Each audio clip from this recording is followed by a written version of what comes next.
All right, ladies and gentlemen. I'm here. We got a couple grappling matches, so we're going to be joined by Justin Turner. What belt are you? Black belt now. I thought you were a black belt. Yep. Yeah. How long ago did you get a black belt? A year ago. Yeah. Congratulations. By the way. Thank you. Black belt, training at Category 5. Did you get your belt from Wes? Yep. So we got a couple jiu-jitsu matches, so Justin will be joining us on commentary for that, and then maybe some of the MMA. We'll see how that goes. Yeah, I'm a little more versed in jiu-jitsu than MMA, so. We got a shorter jiu-jitsu card tonight, but a dense one. So we got 2 title bouts. We got the Kentucky Cruiserweight BJJ title, which I didn't know was a thing. I don't think it was a thing until today, but we got a belt for them. So they're going to be doing that at 225. So does Kentucky have their own belts and West Virginia have belts now? I guess. I'm not sure. To be honest. I'll have to ask Keith that. I don't know if that's if this is on the line at other promotions or just a New Line thing. But I would like to have a big WVU symbol. That would be. Belt. That'd be pretty ball. That would be pretty cool. So we've got Ben Garant and Anthony Vanderpool. We've seen Anthony compete here a couple times before. We've seen Ben compete here once before. Ben came on super short notice. Somebody's opponent didn't show up, and he just happened to be in the crowd, and he borrowed the guy that he was there to watch his shorts so he could go out and compete. Oh man, that's old school. Yeah. Yeah. So very late replacement. He won that match in EBI overtime.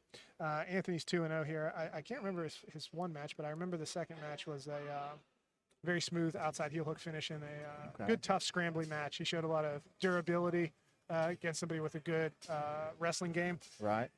Took him a while to kind of slow him down to where you could actually entrap him, right? I mean, it's one of those, it's difficult. A lot of times wrestlers are pretty good at scrambling out of positions. Right. But Anthony had a very good guard in that match, hit a couple nice leg lock entries, and then was able to finish, I believe, with a victor's roll into an outside heel hook. I haven't got to watch either one of them, but I'm excited to see him tonight. And then after that, we've got Sam Hedrick, who it says Sam's 1-0 at New Line. I'll be honest, I don't remember his match. We had it was the one at Category 5 where it was the jiu-jitsu card. It's him and Zach Wilds. And, he took a back take and up against the wall. Up against the wall, yeah. Took maybe an arm drag to a back tack. Yeah, it was really short. Yeah, it was like a minute.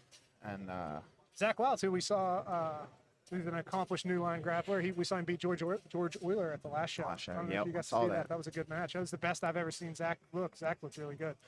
But, Sam made short work of him, and then he's going to be competing tonight against Chase Blevens. Now, Chase is 2-0. One of those is against Zach Wilds, who we just mentioned, and then the other one was against Zach Humbertson in a very tightly contested match recently, so where he got that heavyweight grappling title. So it'll be interesting. Sam's when I first saw this match announced, I haven't seen Sam in a while, and I was like, I think Sam's going to be quite a bit smaller, but then I saw Sam today, and I was like, never mind. Yeah, I trained with Sam. He's a big guy, and he still has his guard game from when he was a small guy. So that's a scary thing. Yeah, he's really good everywhere. He's definitely a problem, and definitely a problem for me all the time. Sam's been around a long time. I've gotten to see him compete a lot. I've never gotten to train with him, but I've seen Sam at a lot of the same. We did a lot of the same tournaments coming up. I think he was usually a weight class below me, which is now he's quite a bit bigger than me. Right. So I don't think we ever actually competed against each other, but very skilled grappler. And I've been impressed by Chase's ability to stay out of submissions. That's going to be put to the test tonight because this is the biggest and best grappler that he's competed with. And not to say anything about Zach Wild. Zach is an accomplished black belt, but Zach's a little bit on the older side. Sam's kind of in his prime, I would say. How old is Chase? Chase, I believe, is in his 20s. 20. So Sam's 28. So they're definitely primed out right now and not an older grappler as myself. Get your headset on, Bailey. This is our junior correspondent here. Yes, sir. And I see Chase he's 2-0. He's had both went the distance, right? I believe so, yeah. And he is a blue belt, I do believe. Okay. Or at least he was at the time of the last match, unless he's been promoted since then. So he has beaten 2 black belts at New Line. But I think he's facing a different kind of a younger, more competition-ready black belt. Right, I think not to say anything about Zach. Zach's a phenomenal instructor. These guys, well, not so much Sam, but Chase has been talking a lot of beef. Chase wants heat with all the black belts in the state after he beat 2 of them, which is he asked for it, and I think he got what he's asking for tonight. So we'll see. It'll be interesting. I mean, that was kind of the first thought. Whenever he said that, I was like, I don't know if he wants some of the Hedrick brothers to answer that call for rolling with the other black belts, but Sam is a black belt, right? Yeah, Sam's a black belt. That's what I thought. I think he got it 2 years ago. I think. Yeah, that sounds about right.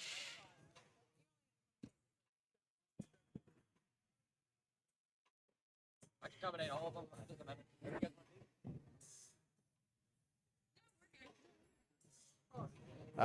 Bailey will be joining us. He's a blue belt under Zach Wilds. Oh, okay. Yeah, okay. And he's competed for us a bunch of times. I didn't know he trained down there. He's messaged me on Facebook a couple of times. Well, actually, I believe he trains with. I take that back. I said he trains at Tartarus. He doesn't. He trains at Davis Karate. Davis Karate. Okay. Okay. You are a blue belt, right? Yes, 2-stripe blue belt. Two stripes. Yes. You're out of Turner all the time, right? Pretty much. What is it? Where do you train at all the time now? Davis MMA in Moore, Kentucky. Okay. I get the karate gym's names mixed up. I don't ever get the people mixed up when I see them, but I get the names mixed up in my head. Yeah. So I'm glad you were here. We just had belt promotions today. I didn't get any stripes, but because they gave me my last stripe like a month ago, so I probably didn't deserve a third stripe yet. But we had some other guys get some stripes on there. Well, at least you didn't get any taken away. Yeah. Yeah. Joey actually just got his second stripe on his brown belt today. Joey had a phenomenal performance at the last New Line. Oh, him and Eric. That was a really good match. Not to say anything about Joey, but we had seen Joey compete before against a black belt who was quite a bit heavier than him, and I was like, he won that match as well. I was interested to see how he would do with a younger, super athletic guy like Eric, and also interested to see how Eric would do handling with that experience differential.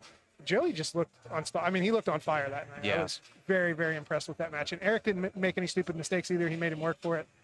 So yeah, even though on paper it was a brown belt going against a blue belt, Joey took that match as seriously he would take anyone. Yes. Oh, for sure. You have to. And does Joey compete very regularly? He competes. I would say he probably competes maybe 2 or 3 times a year. He doesn't compete as regularly as probably some other brown belts at his age, but he still does. He still does stay consistent in the gym and always eating right, staying healthy. I tell you what, he was in super good shape. I actually talked with him a little bit about that on Facebook afterwards. Vegetarian. He was giving me some diet tips. Yeah, I was like, man, I like meat, but after seeing how ripped he looked and strong, I was like, maybe maybe I'll eat some vegetables for a while.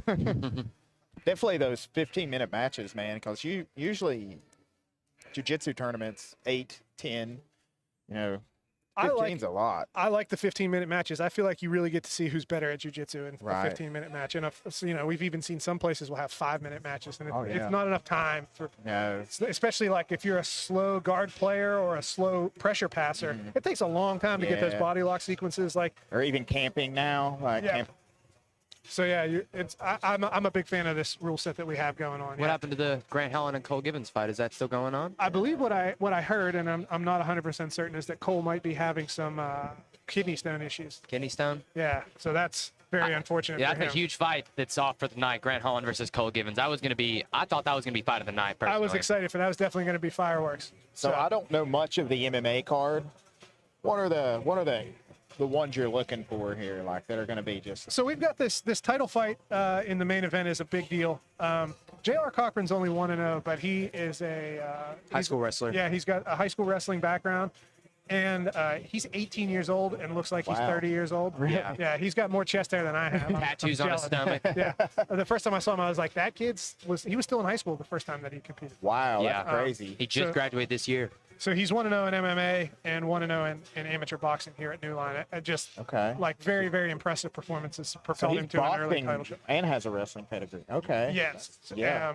So very excited to see that. And he looked like somebody who's been training for 10 years in his first MMA He's fight. training with really high-level guys. Yeah. Griffin Key, Jordan Clark. He's training some really high-level guys. And then on the other side, we've got 4-0 Chaz Blevens.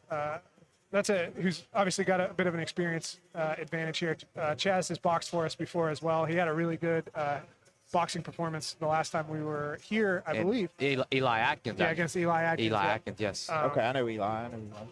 So does he have the title, Chaz, or is this a vacant title? This is the vacant title. This is a vacant title that they're fighting for, yeah. So that's a good one. Mike Boyle is from a very, very, very accomplished gym in New York City. He's definitely one to watch in general, and he's going to be fighting Nathaniel Mitchell, who has mostly a boxing background. We've seen him here at New Line a couple times. in pro boxing and in pro MMA. So that'll be one to keep an eye on. Ethan Baker is a really, really, really good prospect from around here. Fight. We saw him last time we saw him here. He won against Sheldon Starcher, a really impressive performance where he finished him with like an inverted triangle, like the old Liam McGeary, the one that he hit on Tito. It was that. Sheldon Starcher also on the card as well on our 5th out of the night against Matthew Lorenza. Yes, that's a good fight. This is an MMA fight with Chika Okafur and Brody Folks. That is a fight that I'm looking forward to. Now tell us, I mean, you obviously know Brody. What's Brody? I didn't know that he was grappling. I didn't know he was going to be making his MMA debut. Brody does it all. Like, trying to think, somebody came into the gym not too long ago, and he was grappling. He's like, man, I didn't know you grapple. So he's just stand up. And he's like, no, I grapple too. So he does it all, man. He's been working really, really hard in the gym, and his cardio is phenomenal as well. So I'm very interested to see him put it all together tonight. Yeah, that'll be interesting. And Chika Okafur, who's from Hybrid MMA, I believe. I'm pretty sure. So that'll be a good fight. I'm excited for that one. What else do we have going on here? Really, there's no duds on this fight. It'll be interesting to see. We'll be seeing JoJo Eggleston for the first time in kickboxing against John Scow, who's a Tartarus MMA guy. Tartarus. John Scow, he has his first win was against Tristan Franson, and then I want to say Matthew Reynolds, 2 guys from my gym, and he put on great shows against both guys. So is JoJo usually does boxing, right? If I remember. He's actually done MMA. Both times, okay. Yeah. Both, okay. That I've seen him here. He got arm triangled by Sheldon, and then he beat the other Starcher brother. Yeah, last time. by guillotine choke. That's the one I remember. Yeah. Okay. So yeah, we've got honestly a pretty stacked card top to bottom. We've got a couple debutantes, but interesting guys. It'll be interesting. This will be the first time we've seen Jordan Patterson in MMA. We saw him in boxing here not too long ago. I'm really excited to see Bryson Gilmore in heavyweight kickboxing. Bryson Gilmore had a great performance last time out. Yes, he did. The last boxing fight that year. Yes. Yeah. He did amazing. He had a big knockout here. I don't believe that was his last outing. I think the last outing he actually dropped it down in Catlettsburg. Yeah, Bryson, he had a kickboxing match, but it was like a gentleman's agreement. Hey, we won't. They didn't throw any kicks. Oh, gotcha. With Michael Hobson. Oh, okay. Yeah, that's who that was. Yeah. I'll probably know these guys when I see their face or so. Yeah. Yeah, because I remember that fight as well. So yeah, we've got some good ones on the card tonight. Yeah. I'm really excited about the Landon Warley versus Eli Chastain. Originally supposed to be Eli Chavez, but Eli had to pull out with some medical reasons, and Eli Chastain took it on maybe a day and a half, 2 days notice. Wow. Oh wow! Yeah. I noticed that the names had changed just from yesterday. Yeah. Really good respect for Eli Chastain. All right, ladies and gentlemen, we're ready to go back. We have our correspondent Becca Robinson is backstage with Jordan Patterson. We'll pass it back to her. All right, everybody. I am here with Jordan Patterson. Maybe not. We're having some camera issues. Give us a minute. Oh. Are we good? All right, everybody. Here with Jordan Patterson. Jordan, just a couple of questions. Tell me what's going through your head right now. How are you feeling coming up to this bout you're about to be in? I mean, like I said last time for the Pway fight, I'm not that nervous. It's just another day, really. I haven't really rolled around much for this camp, but I've wrestled my whole life, 13 years at the national level. You don't know that. He's going to see tonight. But no, I don't know. I'm pretty calm and collected. All right, cool. Tell us, are you trying to go for a finish? Is it wrestling the whole time? What is your predictions for this fight in a perfect world? What do you want to do?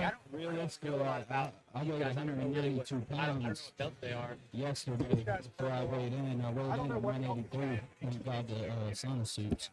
But I'm good at my gas tank ain't going to do this, so I'm not sure use my wrestling thing. But it ends up being...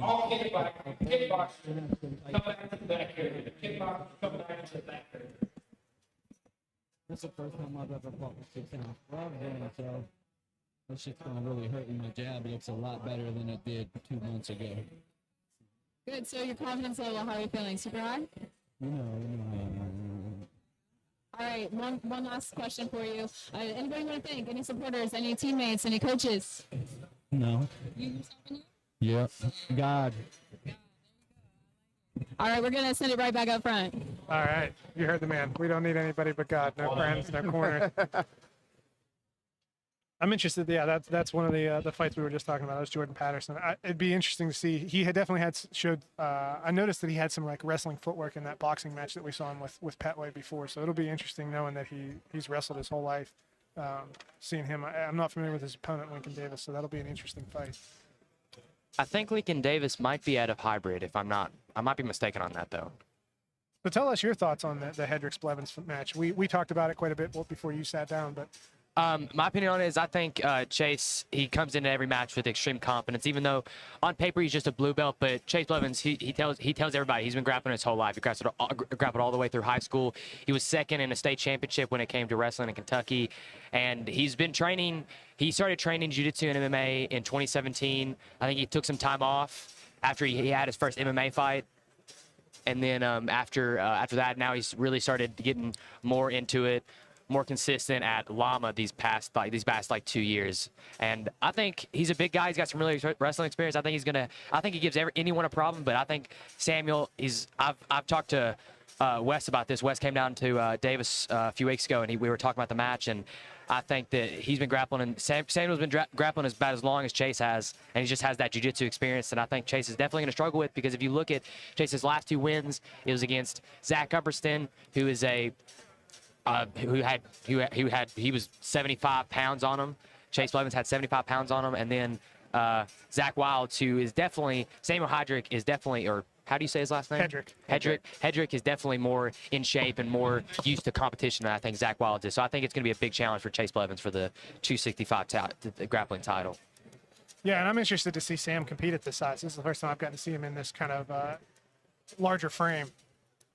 So I'm interested to see that match. I think I might end up reffing that one, actually, because I think Swan doesn't want to. Justin, you trained with Sam, right? Yeah, we were talking about that earlier. He is a nightmare. He's a nightmare. So we were talking earlier, me and Colin. So when we first met Sam, he was like 160 pounds or something like that. And now he's 260. So he has the guard game that he had back then. So he can play guard. He can do takedowns. He can pass. He's probably one of my hardest roles ever, and he crushes me just about every time. So, how good is his wrestling? How do you think his wrestling? His wrestling's really good. He's been working it a lot. All right, ladies and gentlemen, we're ready to go backstage for another interview. Becca's going to be with J.R. Cochran. All right, everybody, I am here with J.R. Cochran. This is half of our main event of the evening. J.R., what's going through your head? How do you feel, man? I feel good. I got a lot of energy. I'm ready to fight. And that's what I do every day, fight every day. So I'm ready to do it. Just a normal day. All right, so how do you handle this waiting time? Like, you're the main event. You got some hours. What do you do with this time? Chill. I listen to music, go hang out with everybody who came here to support. That's really all. Just chill. That's all. Yeah. All right. So, JR, give me some predictions in a perfect world. What happens tonight? Perfect world, first round KO. Yeah. Are you going to be hunting for that, or are you just kind of going to go with the flow? I'm just going to go with the flow, but if it comes, it comes, and I'm going to take it. So. All right. Anybody that you want to thank? Supporters, coaches, family members? I want to thank all my family, all my friends, all my supporters, my just everybody. They know who they are. Shout out to my Uncle Ed. That's really all. So, yeah. All right, everybody, heard any final thoughts, JR? Keep watching me. I'm going to beat up everybody I fight. That's all it is. So. You heard it here, everybody. We're sending it back up front. Thanks, JR. You're welcome. And we're back, and JR's going to beat up everybody, man. He's wanting everybody. Yeah, JR, even though at 18, he's so good in that. He seems so comfortable in there. Even his first match with Antonio Robinson, his first MMA match, which was, I want to say, in February or March of this year. And look at him now. We're in August, and he's already fighting for an amateur heavyweight title. You know. Do you know how long he's been training? Is he training since childhood, or is he just a couple years? I want to say that he's been maybe training for a couple years. I just think the reason he probably had to wait so long to actually get in there because he is still only 18. He just turned 18 this year. So that's crazy to me. Yeah, man. That's insane. Like he's got a whole 10 years to even peak out. Yeah. And that's him going against Chaz Blevens. I mean, he was able to beat Antonio Robinson strictly off his wrestling skills, and he also has a lot of power in his hands. But Chaz is a monster. We saw that in the Eli Atkins fight. I mean, the whole fight. It went the whole long yard, but he beat Eli Atkins up the entire fight. I mean, if you look at pictures of Eli Atkins after the fight, it was pretty bad. Chaz Blevens. Was that a boxing match? Yes, it was for I think it was for the cruiserweight boxing title for New Line. And it was he got beat up, and that just shows that Chaz Blevins just has this intensity, this ferocious in him that I don't know if J.R. Cochran's ever been able to experience before. Because J.R. Cochran usually likes to use his wrestling, but Chaz Blevins is also an amazing wrestler as well. Oh, really? So we'll see if J.R. can get Chaz Blevins down, and if he can get him down, can he hold him down? Very exciting fight. But I asked J.R. when me and Keith were making the match. I was like, JR, why do you want Chaz Blevins so much? And his exact words to me, to be the best, you got to beat the best. True. And that's Go straight at him. Yeah, he doesn't care who it is. I think it could be John Jones in that case, and he would still go. He would still go head to head, win or lose. Yeah, see, I know all the grapplers, but I don't know any of the MMA guys as much. But I guess we're going to take a short break now. Yeah, short break, ladies and gentlemen. Almost back for the card to start.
All right, everybody, we are back. Hi, welcome. It is the Queen of Sting here, Becca Robinson, hopping back on the commentary. We lost Colin. I guess he's he's refereeing for our first match. We've had a little chaos over here, but we're getting it together. It's all good. All right, have you gotten a chance to kind of talk about this first matchup? Talked about this. We talked about the Breaking next news, matchup. guys. I'm so sorry to interrupt. JoJo Eggleston is out. Okay, you guys already know. Just making sure. Did he get hurt or? He retired. That's what I got. That's what I've been told. He retired. Actually, Like right this moment. just now. That's what I've been told. But Okay. I don't know if it's going to happen, but they're trying to set up John Scoe versus Grant Holland in kickboxing. Ooh. Maybe. Okay. I wouldn't be mad at that. I would. I think it'd be amazing, but it's all up to their coaches. Right. So, tell me what you guys know about Ben coming out of our red corner first. So we don't know a whole lot. We talked to Colin a little bit, and he said, I think he said he has some wrestling experience. I think he has a wrestling experience. I know he competes when it comes to regular jiu-jitsu competition. I know he competes in the expert division. I remember seeing Ben compete back when I first started jiu-jitsu, and he was competing with in the upper white belt division.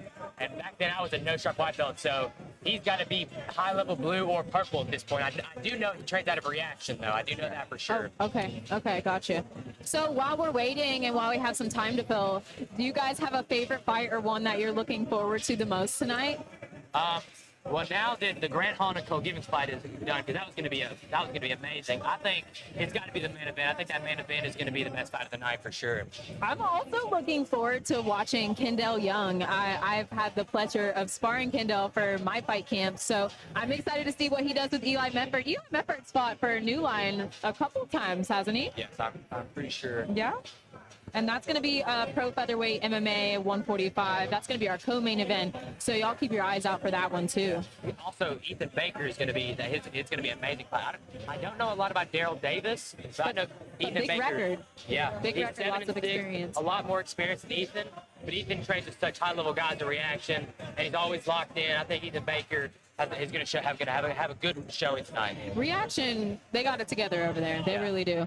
I'm also looking forward to this Chica Okafur. That's going to be a good match. Chica Okafur versus Brody Falk. Yeah, Brody's my teammate, so I'm a little biased there. But I've seen him training hard, man. Brody's good. So I can't wait. He's got good stand-up, really good ground game if nobody knows. So I think our teammates are going to be fighting each other, possibly. Okay. So if everything goes well in this fight for Brody, he's going to be set to face Daniel Powell from Thrive Tribe Boxing in a boxing match coming up in September. So that should be fun to see. Yeah. Oh, we got our first entrance. Oh, get ready for our the red corner. Ben, I'm trying to figure out how to say that. Garant versus Anthony Vanderpool, who I do know trains out of Valhalla in Richmond, Kentucky, and he also is a purple belt. I know that. And he's competed for us. He's grappled for New Line at least 2 times now. Okay. Now, these jiu-jitsu matches are going to be 15 minutes, just a single round. Yeah. So we can expect a lot of action going on here. Both title matches as well. So we were asking earlier, is there going to be like a Kentucky title and a West Virginia title? Oh, like, is that for the Kentucky. Well, because currently right now, the cruiserweight champion for New Line Grappling is your coach, actually, Wes Thompson. Right. But the Kentucky cruiserweight BJJ champion is going to be between these two gentlemen tonight. So there are different Yes. state divisions. He usually likes to do Kentucky titles, West Virginia titles, and then you have your New Line and general titles. Okay. This is Anthony Vanderpool. Yes, Anthony Vanderpool is the blonde guy from Valhalla, and then Ben is in the red corner. So this is Ben that just came Yes, I'm pretty sure both these guys are very high-level wrestlers as well. out. Okay. He's coming out to Lady Gaga, so Yeah. very interesting choice. Our fellow commentator, Colin Cabrini, as the referee tonight. Double, triple duty tonight, Yeah. for sure.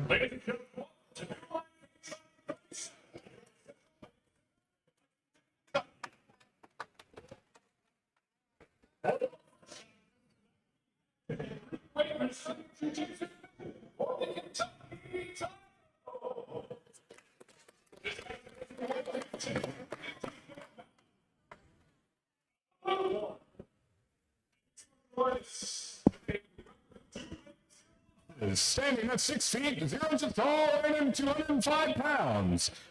And from Kentucky, Anthony Vanderpool.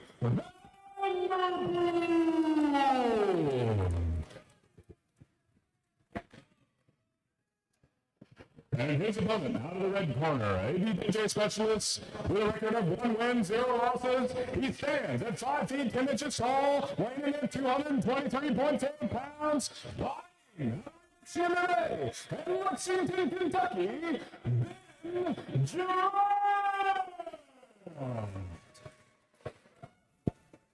Getting the show started off hot, guys. Let's go. And our 15 minutes here we starts go. now. Like they're gonna hit some hard collar ties. Vanderpool's got a overhook and a grip. He might try Uchi. Ooh, scissor take out of Going town. straight for the heel hook. Oh, Yes, heel hooks are allowed in this match. These guys needs are both to, color belts. Straight ankle lock here. He needs to free his second leg, hide his heel.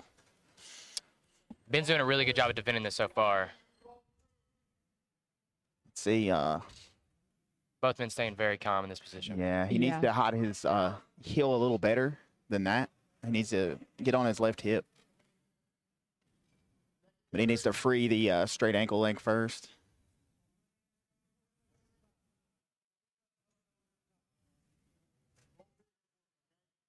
Colin called it. He said Vanderpool's probably going to go into the legs. That's tight. That's in. That's in. That's in tight. Oh, nope. He slipped it. He's got it again. Got that lock again. I like to change my grip up to the other hand if it keeps slipping. Oh, nope. We're back up. All right. Back to the feet. D. It's one of the first times I've ever seen a scissor takedown in New Line history. Actually. Yeah, but usually they're banned in most competitions. So With these guys both being colored belts, though, they're allowed to do almost about everything. right, yeah, yeah. Here they can do everything. I do believe. Inside nice grip. scramble. Front face lock. Snap down. I'm going to use the cage. Ben's got a single. Reversed him. Let's see if he drops down or picks him up. He's got an ankle pick there if he wants it. Really does change the jiu-jitsu game, being able to use a cage to your advantage. Oh, yeah, yeah. Some gyms don't have a wall or a cage, so if you do, it's a huge advantage here. He's got a deep underhook.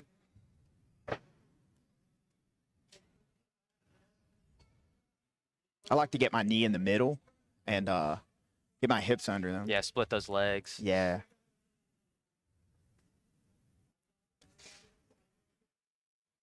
Ben's got a really strong whizzer here, though.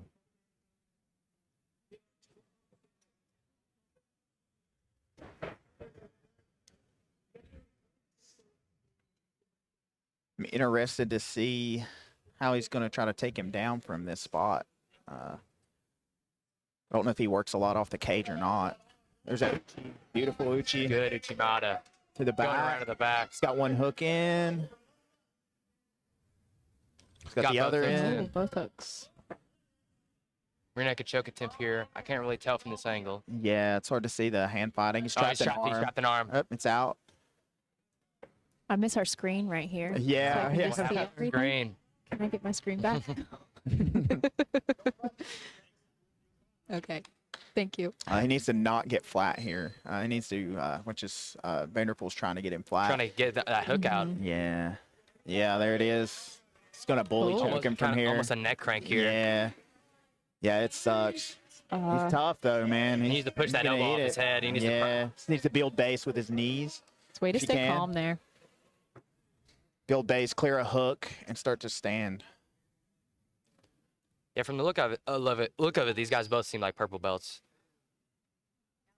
Oh, he's going in again. Just a Ooh, hard that might be it. squeeze. Oh, it doesn't look like it. He's looking no. like he's slipping out. He needs to get back up on his knees, Ben. Yeah. There he goes, right Needs there. to build a base, clear the opposite side leg. I think it would be his left side. if possible, or get back to the cage.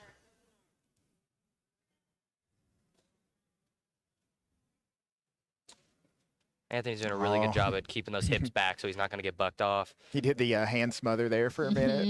I love caught doing that, that. yeah. I love doing that. I'm a small guy. I don't do that a lot. I'll tell you what, Anthony Vanderpool is looking just very aggressive here. Yeah. I feel like so far he is controlling this match completely. Yeah, he's had a scissor takedown, an uchi into a heel hook attempt, and now he has the back. So Has him fully flying out here again. yeah. Once he builds his base, he needs to start clearing hooks immediately. Colin's in there deep. Yeah, he is. Getting every angle in there. So now he needs to clear one of the hooks and start to build his base up, or he's going to get flat again. There he goes, flattening out right there. Ben might want to try to TP up, try to shake him off his back. Right. He's got to clear that where he's got his arm trapped right there. Kind of got that handcuff. Yeah. So hard to beat that. He's going to roll through More and let into him have a mount position. hold. Yeah. Might be better for him if he has better mount escapes. Hey, we're in a high, full mount. Full out here. Anthony's staying very heavy. Oh, he's walking his arm those up. hands Oh, across. mother's Getting up. milk is coming. No. One of those embarrassing submissions in jiu-jitsu. I like to just pressure here. He's up. he's though. getting Good job. Almost, Yeah, we need almost go. to his feet. Not quite. Triangle attempt here, possibly. He's saying Ben's doing a really good job staying inside. Yeah, he did a really good job getting out of there. He needs to, I would start walking him to the cage, which I think is what he's doing. Beautiful, man. Yeah, really amazing by Ben. Good escape. I don't know how much time left, but I would say that right now, Anthony Vanderpool is definitely up on the scorecard right now. Vanderpool's definitely up. Ben needs to catch up right here, get some Yeah. submission attempts, maybe a mount. Matter on how long the match is, how long. 15 minutes Yeah, is but- what we have here. Matter how long is left. Ben might be able to get this win. 9 minutes left in 9 this minutes left. match. That's plenty enough time for Ben Yeah. to work on top here. Right. There's a call in my way. Do we have a judge's favor yet? When does that happen? At like 8 minutes? I think 5. 5? Maybe. Explain that to me. So it's kind of like who's number one rules. So we used to do the EBI overtime, but you can't really tell who's better for those. So where Vanderpool right now controlled most of the match, he would have judges' favor. So that Okay. would get Ben to start working more, which he is now. He's working on it. Oh, there you go. Wow. Yeah. Picker right there. We got kind of distracted. I didn't get Yeah. Well, they were in the corner out there. It's hard to see. Yeah. Amazing finish. Beautiful Ben. finish. Wow. Yeah. Great just perseverance, man. Yeah. To come back from Really. a leg lock, back control, mount. And remain calm throughout the whole time. Conserve the energy to just submit that choke at the end. Oh, wow. Fantastic performance from our red corner. Yeah. Kentucky Cruiserweight DJJ champions, ladies and gentlemen. Ben Garant. Or Garant. Look, I'm from Mingo County. I will mispronounce everything that we have tonight, probably, and I apologize beforehand.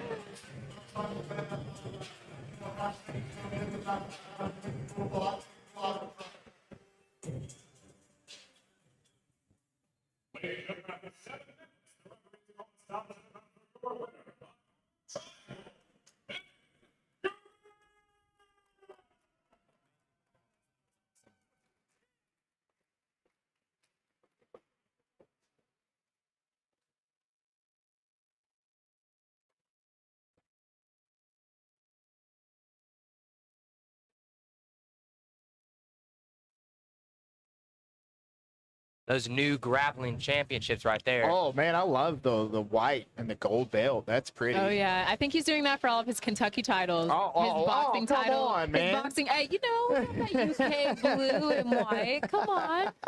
Go Cats. Ooh, nice walkout song here from our red corner. Yes, time for Samuel Hedrick or Hedrick. There you go. I can't pronounce any names either. Samuel Hedrick versus Chase Blevens for the heavyweight grappling title. A lot of bad blood here. A lot of bad blood. A lot of bad blood here. Chase has definitely been talking a lot of trash on. Called out Samuel specifically. So we'll see if he can back it up. I got to interview Chase Blevens here. He was very confident. He said, "I am the best looking heavyweight grappler anyone has seen. I'm It's the pretty sure hair, his it's the nickname is beard." Chase Pretty Boy Blevins from what I know. Yeah. Notice he didn't say the prettiest grappler in New Line, because I'm right here. I will not have it. He just gave me a thumbs up for some. I think he's taunting me, No. actually. Yeah. He's coming for that pretty boy title, I suppose. So, as Samuel's training partner, how do you see him, coming to victory in this match? Is someone that you've trained with him a lot? Oh, gosh. Sam's good everywhere. I think he might enter the legs on Chase, because I haven't seen Chase have any leg defense. We'll see. He's definitely going to be attacking the whole time. He likes to finish people. He's a finisher. He doesn't stall. He doesn't win by points. He's finishing people. So this is going to be very interesting. Yeah, I've seen some older pictures of Samuel, and he's definitely beefed up, like he said. He's very old school too, man. He's real respectful, real stone cold. You'll see he won't have a Chase talks and stuff. That's very, very, very chill, very cold. I like this match because Chase Blevins, who's an amazing grappler, finally gets to be in the cage of someone that can match his intensity, and Samuel can definitely match that intensity.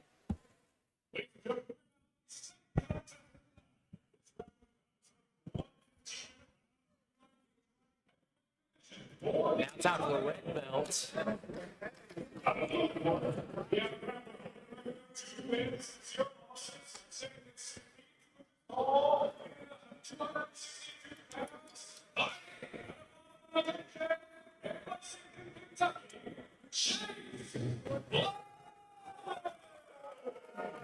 Chase Blevins in his corner is Michael Lawson. Just recently got promoted to black belt and is the new owner, from what I've been told, of 4 Seasons MMA in Lexington. Yes, they have a switch of management recently and ownership. Yes.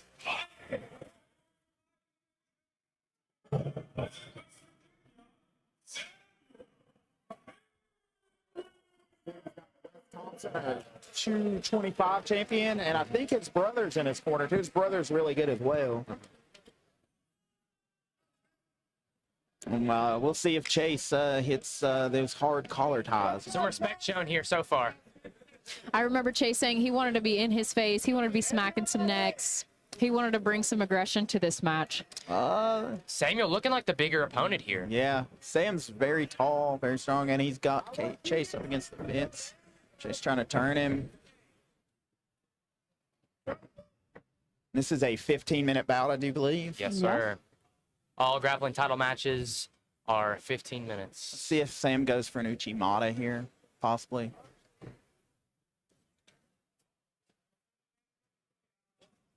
He's got the wrist control. He's got the overhook. These are some big boys here. Double underhooks right now for Chase Blevins, but yeah, he's doing a really good job with that whizzer. Samuel is. Yeah, Sam needs to get head position on these.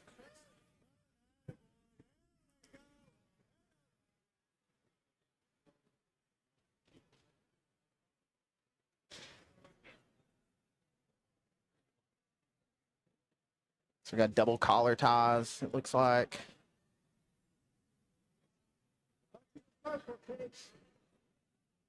I like to push in and then hit a slide by here if I can. Very effective move. It's been done to me a lot in competition. Back to double unders. He does that in practice a lot. Yeah, he's got a really good latch off. Yeah. Flashbacks from training. Yeah, I've ate a couple of those. Chase has got to work to get frames here, but be careful not to expose his arms. Americanas, Kimuras are available here, which is seem my bad. You're good. Seems what Samuel might be going for. He's looking to pin that arm down from what I can tell. I don't think we've seen Chase on the bottom yet, have we? No. I don't know. No, we have not seen him in his first match with Zach Wild. Mount. He maintains it. He's trying to kip up, but He needs to get his hands more in the hips. yeah, Sam's kind of midway up, so he needs to slide Sam down a little bit. I can't see, but I think Sam's probably trying to isolate the right side, maybe.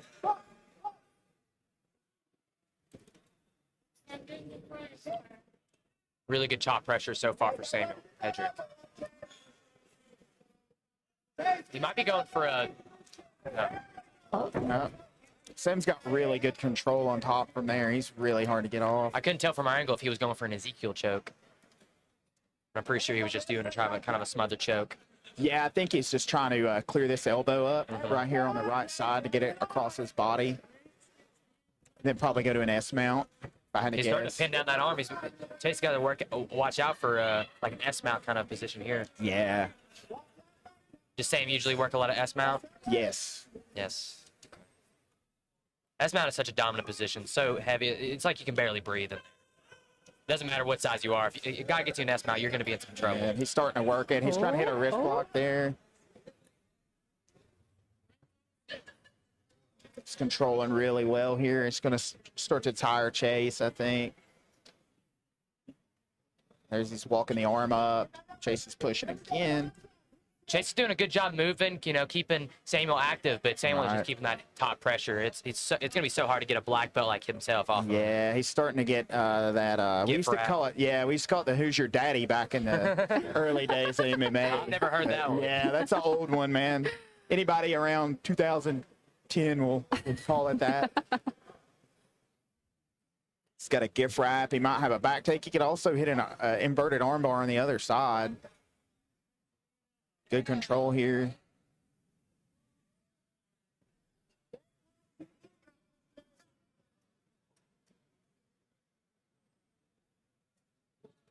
Looks like he's taking a little moment, just kind of recover. Yeah. Cover. You're on top, so it's a good time to rest, Yeah. Chase, though, handling the adversary well. Yes. Sam's back in the mount. Got the arm pinned.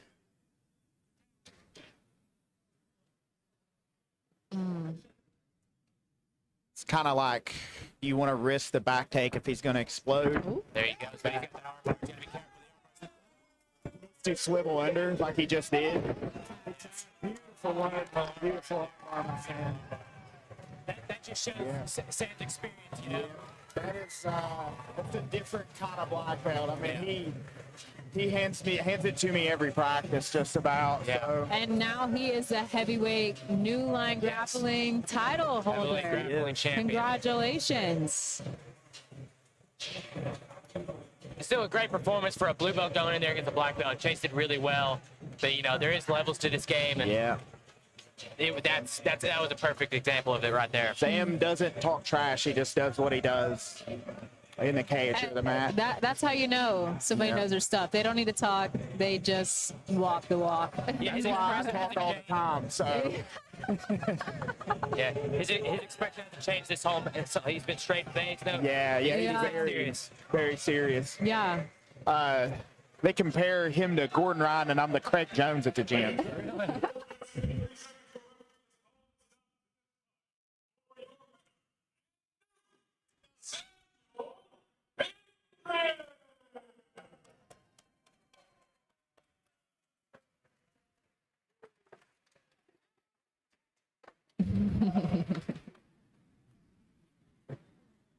All right, next up, we're going to be looking at a lightweight kickboxing match, 155 versus Landon Warley and Eli Chastain. Now, Eli took that fight on one-day notice, so I'm really excited to see what happens. You can go ahead.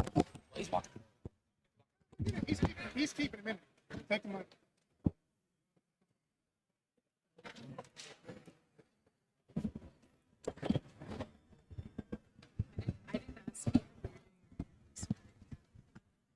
We're waiting to get an interview with Sam Hedrick.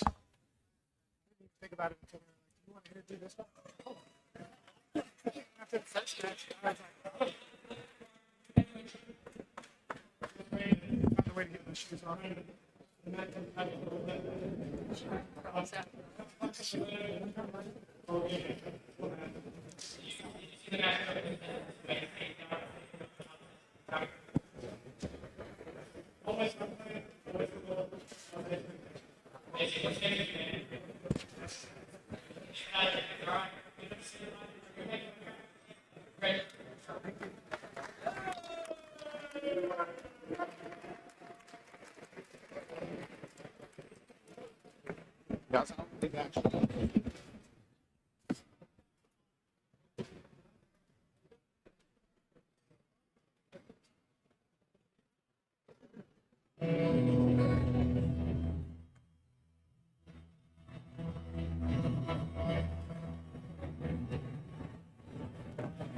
Couple good jiu-jitsu matches to start the card there. Yeah, good job, Colin. That was my job's easy whenever people don't do anything illegal.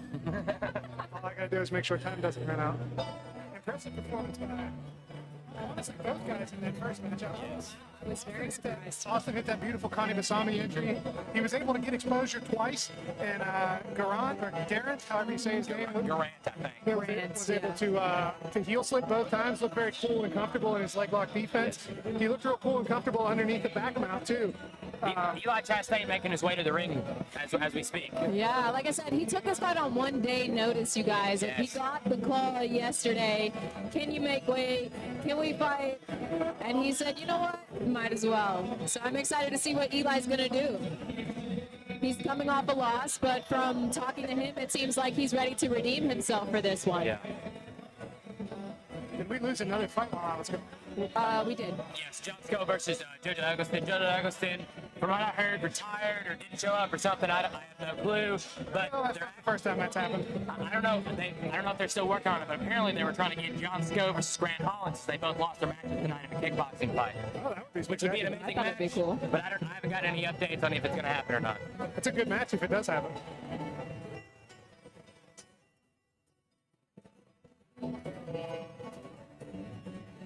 How excited was Justin whenever Sam won by armbar? He held it together. No screaming. No, he was very Throwing down professional. the headset, be like, oh my God. Nothing. That was a good match. I Yes. mean, it looked like it should. Black belt Yes. with blue belt. It was impressive of Sam to be able to take down a state champion wrestler like that. But he was able to hit like kind of a combination lateral drops into the Like a lap drop. Yeah, those are beautiful. And that armbar, like he just went straight into that armbar as soon as he felt it, you know? Yeah, that's a risky proposition going from that mount and back to attacking the arm. But he was able to go to this, they call it like a side Jujigatami or Choi bar position to get the finish from there as he rolled. Too many Japanese words, man. You gotta learn it. Colin, he's known for that around here at New Line. If Elijah was here, we'd be hearing some comment about The ring announcer, Japanese words. I'm him tonight. I'm Elijah tonight. the ring announcer asked me, what did he win by and how much time? And I told him the time, and I said he won by Jujigatami, and he was He's like, what? He was like, he went out there and he was like, I'm not even going to This try guy that. wins. Yeah, he was like, that guy won. Armbar is such a simple word, man. What do you have against it? It's a side Jujigatami. There wasn't any I right think you there. couldn't even spell that. Coming to the stage now, we have Landon Warley making his kickboxing debut. He is fighting out of Hybrid MMA. Look at this crew that Hybrid has behind them. So many Hybrid people here tonight. And you know what I love to see? Every time Hybrid Fighter fights, he hugs every single teammate before he gets in that Respect, ring. love. So we're gonna have to see them go through the hug line. Yeah, I think that's awesome. I think that's so encouraging to have a whole family behind you fighting. I think it can dull all nerves when you know you've got a crew. It puts you in the mind of the, I don't know if you've watched UFC 1 or 2 or 3 Yes. or 4. Oh yeah. But Royce Gracie always had all of his brothers and his father behind him. Like they had the Gracie train and they had this. I love it. I love that, yeah. I love it. Now this is a debut fighter, but if I know anything about Hybrid MMA, kickboxing is their specialty. Sean Stefanik over there, that's his specialty as well. So I'm expecting some solid high-level kickboxing, even though he is a debut fighter tonight. Yeah, John Stefanik, I'm multiple-time kickboxing champion from what I've heard. And it's just a such a high-level striker that every guy that comes out of his gym, Haynes, Chad Blevens, Peyton Hughes, James Barney. Yeah, so many high-level guys. So many guys. So Such a Lorenzas high-level are over there now. Jared Corman, can't forget him. I also think they have Chica Okafur, who we're going to be seeing later on tonight. I think. Yeah, I believe he's out of there as well. Yeah. Okay, now I feel way more comfortable. I was watching that jiu-jitsu and I'm like, I'm just going to be quiet because I don't know what to say. The one out of his element. I put my E's and O's where I felt they were needed, but I feel a little better now watching this kickboxing match. I'm really excited. I really hope that we can see Eli take over with that range.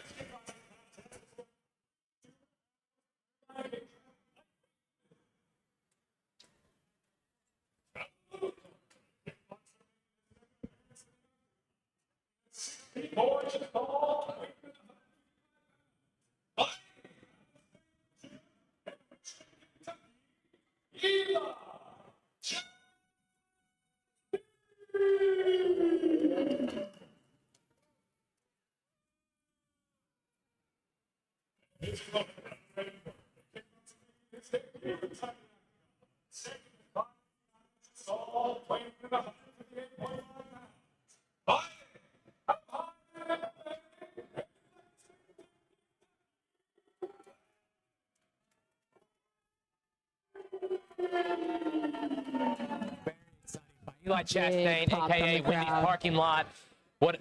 I wish we would get an interview for Eli Chastain because he gives the best interviews every time. I was very impressed with his performance last time, even though it was a losing effort. Yes. Going to get someone more experienced than Cole Gibbons, you know, it's definitely a taunting task. Also, his last fight, it was also short notice as well. You know, he had a lot of opponent changes. Eli's always willing to get in there. And we're off. Oh, nice little right hook there from Eli. Here comes Warley. Body punches, starting to the body, just trying to overwhelm him with punches and bunches. Eli needs to get it together, maybe turn him, get his back to the middle of the cage. Oh, nice knee, though, from Eli there, slipping it in. Good, yeah, very long is Eli Chastain. He made a smart decision here, tying him up. That's what he needed to do, just to regain his positioning. Now, if he could start off with a strong jab, I think that would do him benefit here. But, man, Landon Warley is just bringing the pressure. Yeah, we'll see how long he can keep this up, though, because this is a three-round fight. Yeah, that's what I was going to say. And being a debut fighter, you have those jitters. Yep, that first little blitz probably took a little more out of him than he The expected. The adrenaline is definitely. Oh, and a Nice right hand. Yeah, Chastain's throwing a good right hand down the pipe. Landon's giving a good job keeping his head down, you know, coming forward, controlling the cage. Now it looks like they've settled in just a little bit more here.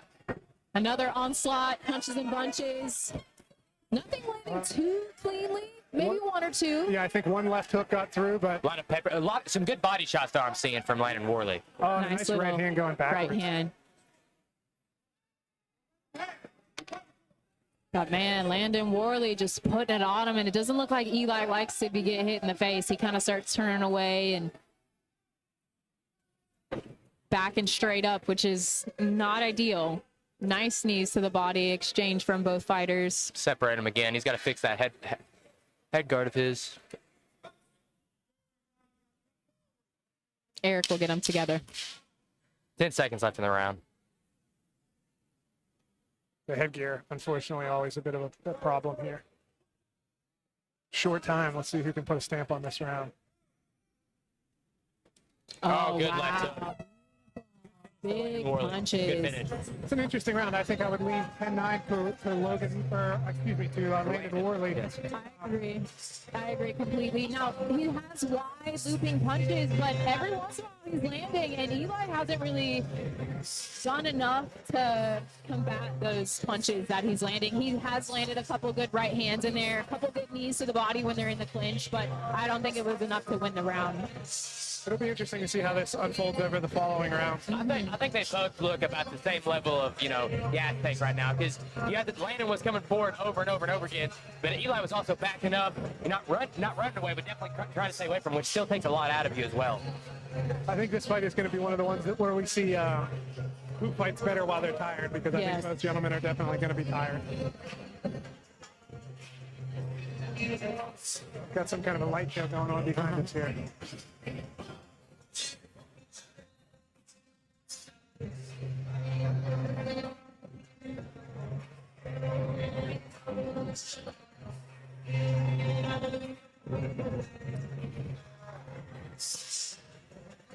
Becca, as a really experienced striker, like, what do you think Eli Chastain, who definitely lost that round, what do you think he needs to start doing? Honestly, I really feel like Eli needs to be confident with those long strikes. He's throwing them, but he's not throwing them with any heat, with any power.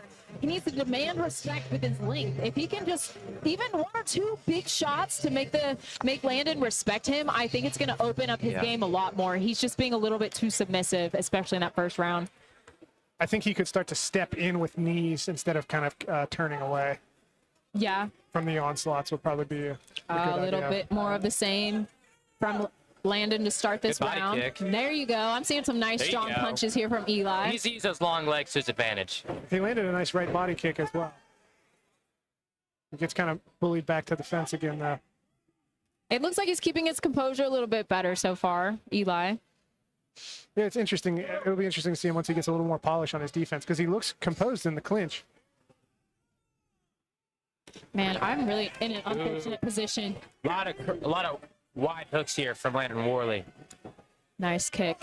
Not a lot of strike. Nice right hand from Eli. But again, more punches and bunches from Landon. And you're exactly right. He's not earning his respect even when he's landing that straight right hand. Warley's just coming right through it. He just eats it and he feels asks comfortable. for more. Yeah. Yeah, Landon Warley not throwing a lot of strikes here, really just boxing with him.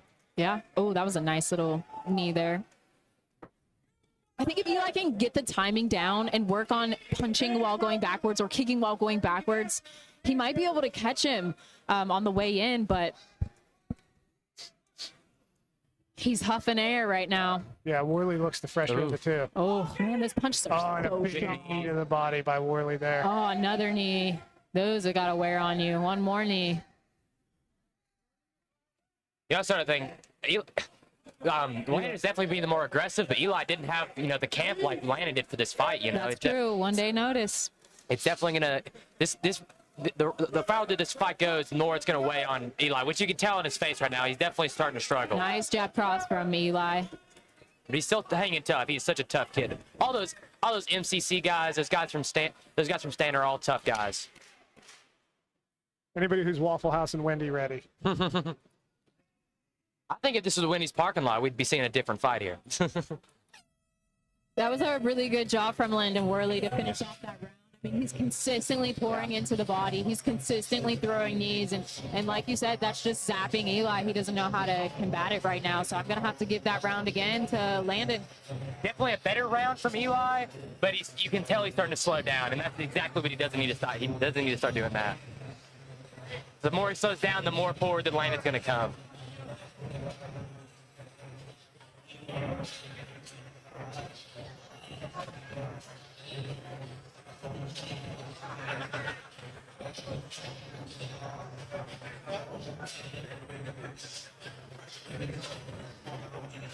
So yeah, I believe we're looking at 2-0 Landon Warley here. Yes, definitely.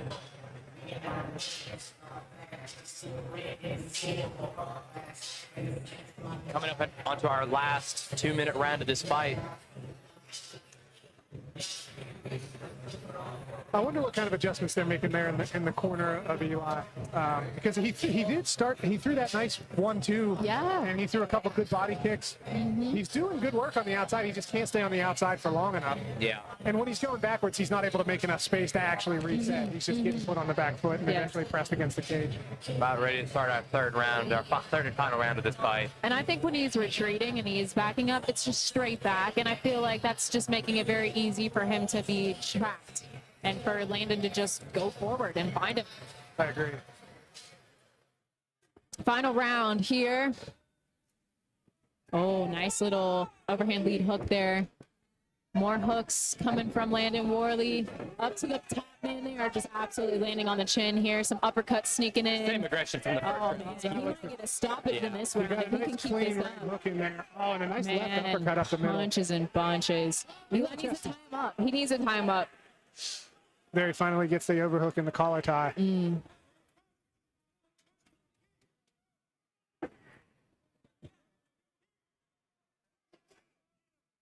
Nice kick, but man, he catches a right hook right to the chin. He just followed Some amazing hooks in this round. Very surprising. Landon Warley, as much as aggressive he's been, he's still looking fresh. Yeah. Oh, That shows how hard he's been training for this fight. Nice lead hooks. I'll tell you what, hooks are his punch. Yeah. Well, and when you're a shorter guy fighting a much taller person, which you wouldn't know anything about. No, I don't. You have to rely a lot on the hooks. Me and Colin understand. Oh, that one looked like a low blow. I think that one got him low. I think so too, but he's not complaining to the ref. Yeah. Eli's a dog, man. You aren't going to see any complaining out of him. Referee doing a good job letting him work here in this third round. Looking very gassed as Eli. Yeah. Gassed. I think he's ate some really good knees to the body in this third round. Oh, there goes the mouthpiece comes out on a big uppercut. He takes a knee. We're gonna get a count here. Is Eli going to be able to get back up here? Oh, he's getting back up. He's a tough guy. Impressive performance, and He said, "Yes, sir." Ready to go. He put it in. I put it upside down. Amazing fight. Amazing Fan- fight. Fantastic job from Eli. Props to him, man. It is not easy to take a fight on 1 day notice. I don't know a lot of fighters who would take a fight on 1 day notice. So congratulations to him for that. But I think we know what happened there. I think Landon Warley took every round. Yeah, I would agree. It's in that last round at 10-8, I would say. Impressive performance on short notice by Chastain. I'm looking forward to seeing him back at New Line again with a lot of proper camp. Yeah, a lot of respect of Eli taking it on 1 day's notice. I mean, that's unheard of, really. Warley did a good job too. I was worried that he might gas himself out being a debut fighter with the blitzkrieg of offense that he put out there in the first round, but he was able to keep it together. Yeah, it just shows how high level those hybrid guys are. I think hybrid so far, like if you look at the tail end of 2024 and so far in 2025, they've had such an amazing year at the gym. You know. We've definitely gotten to see a ton of their guys in action on these cards here in Lexington. Yeah, I'm so excited to see Peyton Hughes was supposed to fight on this card. It ended up not being able to find an opponent, and then. Like Haynes, I'm pretty sure he's going to be fighting maybe October, November, which is very exciting. I think potentially for the featherweight title, for amateur featherweight MMA New Line title.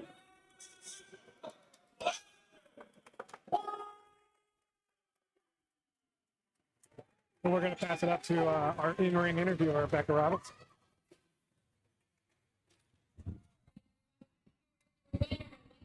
When they're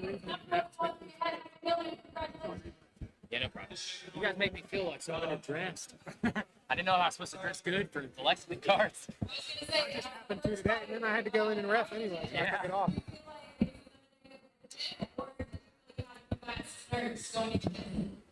Nobody can make me more nervous than this. I'm excited. I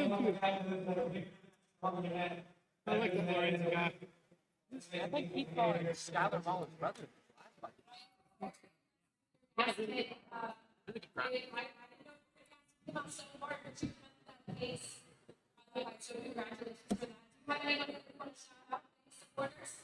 want to thank my coach Sean, my quarterman Paul. I want to give a special thanks to Chad Blevens for helping me get ready for this fight. I appreciate y'all. Thank you. All right.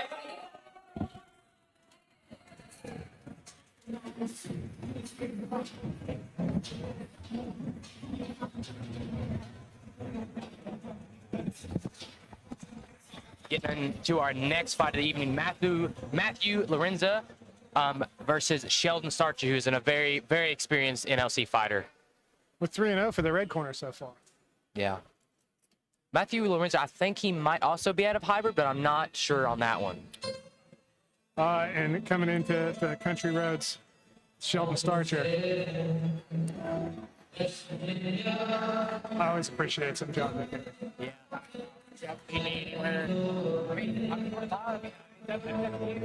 I don't know. We're going to switch it. I'll do a date, so I'll do a few, and then I'll tell you what. I'm more comfortable with the MMA. I don't know jack all about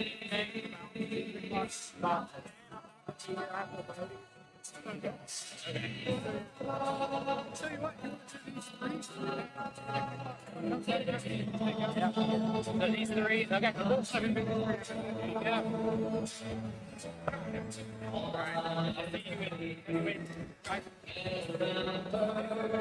Oh my gosh, Landon almost took me out there. I don't know if y'all saw that. No, I missed that. He was trying to exit this way. They told him to turn around, and I was walking out, and he just faced me. I got covered in sweat. The heels are a dangerous choice when you got to go in and out of the cage. Yeah. Guys, I'm so excited for this matchup. This is going to be a fun one. back. I was hungry. I'm excited to see Sheldon, having got to see him in the MMA card that I've commentated in a while. Good work tonight, Sam. Good job, brother. That was the commentary crew giving some dap to Sam Hedrick from earlier on the card. And Matthew Lorenza making his way to the cage now.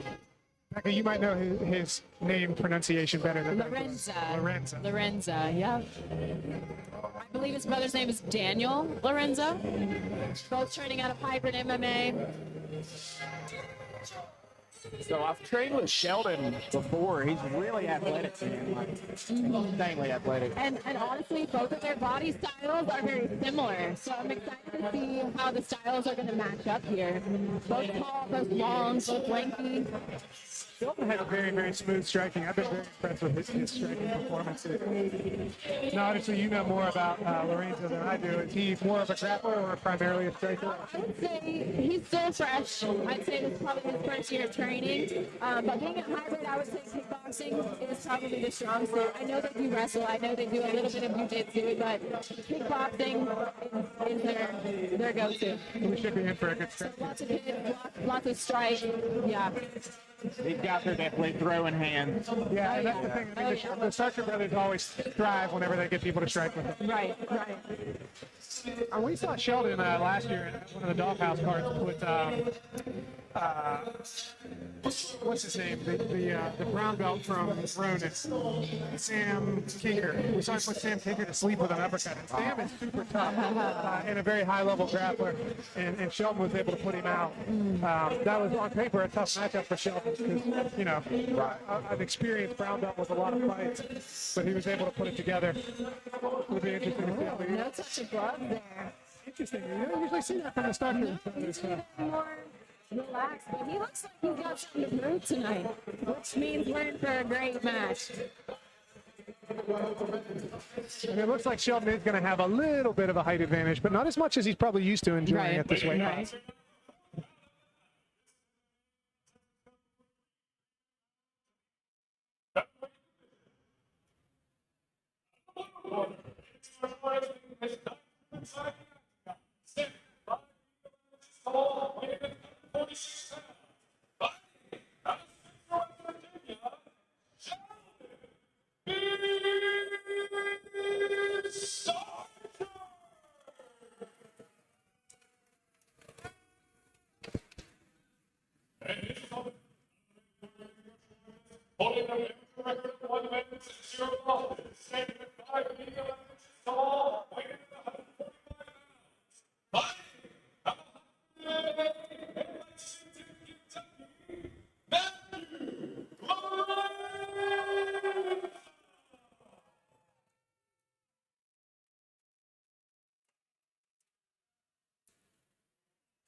Oh, man, here we Oh go. man, he's ready. Sheldon takes the center of the cage.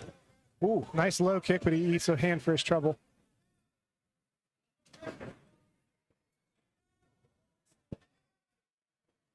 Sheldon switches stances very smoothly. We see him do it right there, right? As he takes his leg back to avoid that leg kick. Smacked him with a nice kick there. I like how he's testing the waters. Feinting, baiting some stuff, just seeing how he's going to react. Nice leg kick Another there. nice hard leg kick. Oh, Lorenza countering with the right hand there. Barely misses. And I think Lorenza had the right idea for a second there, which was to put Sheldon on the back foot. might be going to the ground. And we're down.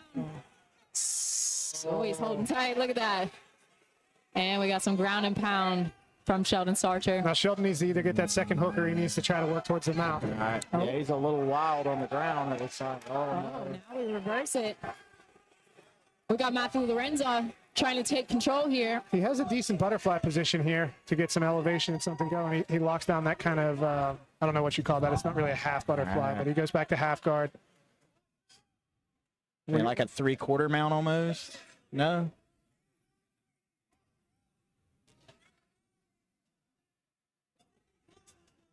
Oh, he saw him. Sheldon starting to try to set up an electric chair there for a second, but wasn't able to get the underhook on the right side. Now we see him settling into a double overhooks butterfly position here. I think he needs to get to his feet. He needs to get all the way to his feet. Though. He needs to not stop here and turtle. He needs to keep that scramble going. Just trying to get to that cage, but it's pulled back away. Yeah. Lorenza, though, loses the hook as well. Same position on the ground. Same position we saw Sheldon in a second ago, but he's able to think is he underneath the neck? He's got a body triangle and maybe working he's underneath. Taking home a victory for hybrid MMA with a rear naked choke. And we saw, unfortunately for Sheldon, basically the same thing in one of his last fights where he hit a very, very clean takedown against Ethan Baker from the body lock, and then unfortunately was kind of outgunned in the submission aspect. Good clean entrance from Sheldon there, but beautiful back take defensive posture and pressure from Matthew Lorenza is able to get on top, and whenever he got the back, he was able to secure the finish. Was it his brother that fought Eggleston? The same thing kind of happened, or was it Sheldon? It was his brother? Yeah, that was Preston that fought JoJo and got guillotined, unfortunately. Impressive stuff from Lorenza, though.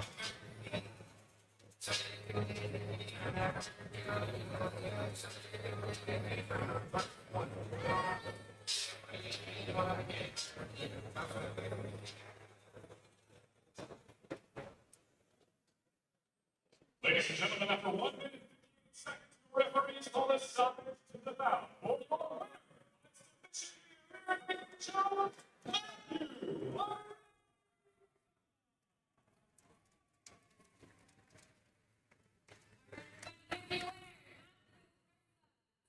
going on in your head? What are you thinking right now? Stunning victory. What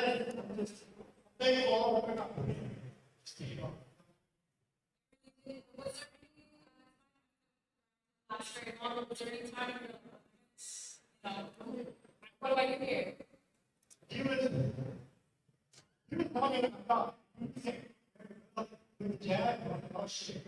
I take my question, but I was fighting him now. And I just went from there.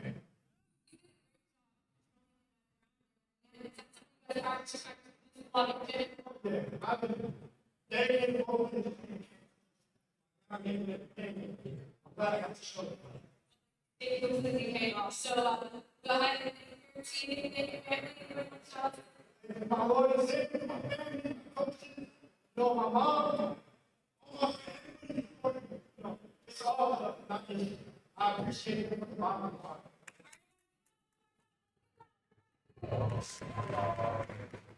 Phenomenal performance turned in by Matthew Lorenza. Looking forward to having him back as well. We thought it was going to be a stand-up for her, and it went to the ground. Yeah, Sheldon had a very slick entrance to the back and actually a pretty good finish on the takedown from the back, but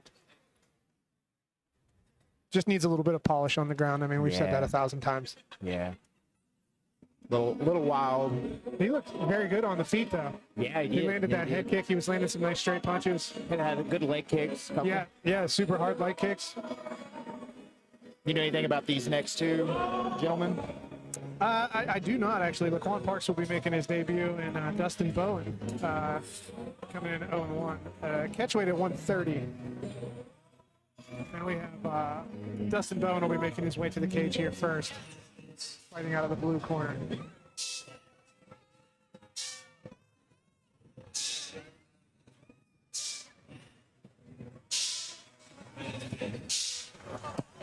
and he's got Austin Maddox in his corner, I believe. Is he out of Tartarus? Or? If he's got Austin in his corner, I would guess so. Now, Swan is our official cut man, so I'm not sure if he's going to be cornering or not. But although Zach Wilds is here and he's not in the corner, so Yeah, that I makes saw sense. him earlier.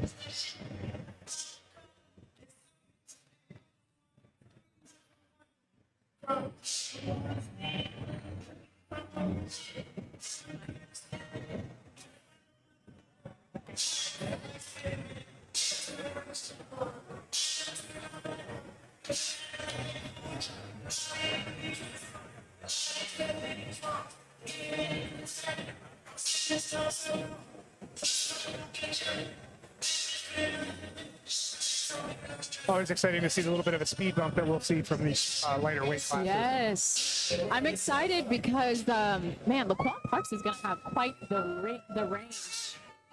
So I'm excited to see some energy from the smaller weight. Those fists flying nice and quick.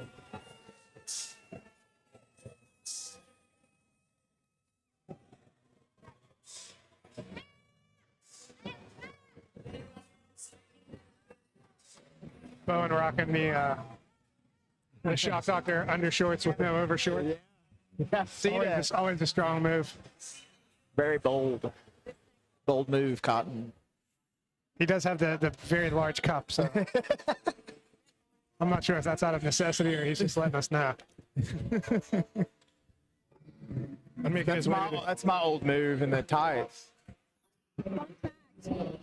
This is his own song that Quan Parks is walking out to here. He is fighting under Reaction MMA, Thrive Tribe Boxing, but he's also a producer of music, so he wanted to walk out to his own song. He said, I'm going to walk out to my own music until somebody asks what I'm walking out to and I can promote it. So I wanted to drop that fun fact for y'all. I like that. Entrepreneur. Yeah. And he's got BJ in his corner.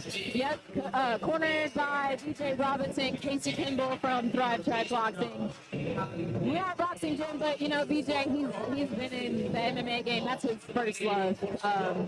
So we've done what we can to keep him up and down, working some jiu-jitsu and that sort of stuff. And he does appear to have a pretty significant reach advantage here. Right. So this is 130 pounds. How tall is he? I would say, if I had to guess, he might be an inch taller than me. Okay. So probably 5'10". Wow. Very tall for this weight class. 5'9", 5'10", somewhere in there. But first MMA fight, so I'm excited to see him put all the pieces of the puzzle together. Coming off of the kickboxing was his last match.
I don't know Bowen's ground game, but I think that's where I'd be trying to go with this reach advantage, man. Yeah, at the very least, he needs to find a way inside, probably. He comes out southpaw. He's got a nice jab. There's that entrance into a single. Nice little roll there from Quan. This shit is Adding some quick, style, man. but he's able to lock up. nice body punches here. Ground and pound from Dustin Bowen. Bowen kind of looking for volume over control here.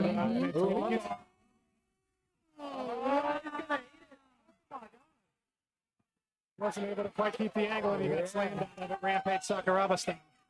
Nice. Parks does a good job locking down an overhook Yes, with his and left trying to arm. There. return some ground and pound of his own from his back. We see him take a nice getting a good angle. angle, yeah. He's battling that hand. I believe we're going to see a triangle coming here any moment. Although he's playing with a shin on the in front of the arm on the other side there. Back to heels on hips. I think he's trying to set up that arm lock again. Doing a good job defending this ground and pound. Yeah, I don't think he's moving. eating anything very clean from his back. Nope. Yeah, he's not getting anything. And Bowen has used a lot of energy. So much. But he's doing a good job controlling. There's the angle. Triangle coming right here. Good wrist control, 101. Gracie shin across the bicep. He lost it though. I'm not sure if he lost the overhook. Couldn't see it from this angle. Going again for it, looks like. Yeah, he's doing a good job of getting wrist control. He let go of the wrist control to punch him.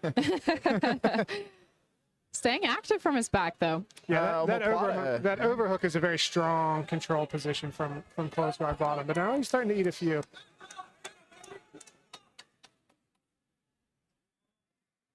So, in your opinion, what should Quan be doing to try to get up here?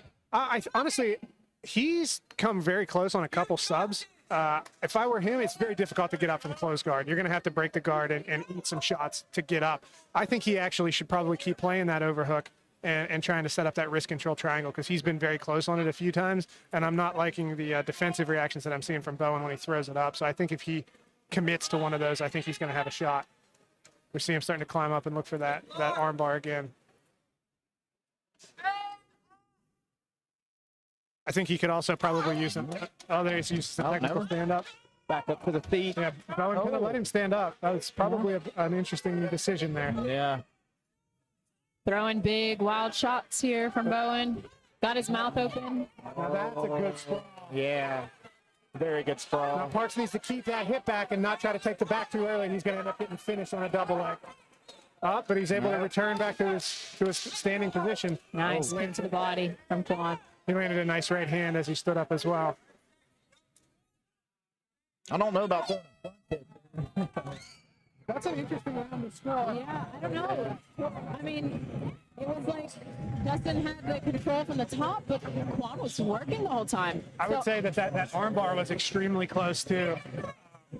So, man, Did I one don't know. takedown and one sprawl, I think, too. Yeah. Yeah, I don't know if it's going he did a good job defending those last takedowns. I'm comfortable enough to say that I think the judges will probably lean towards Bowen, but I Bowen? personally would probably lean towards Parks.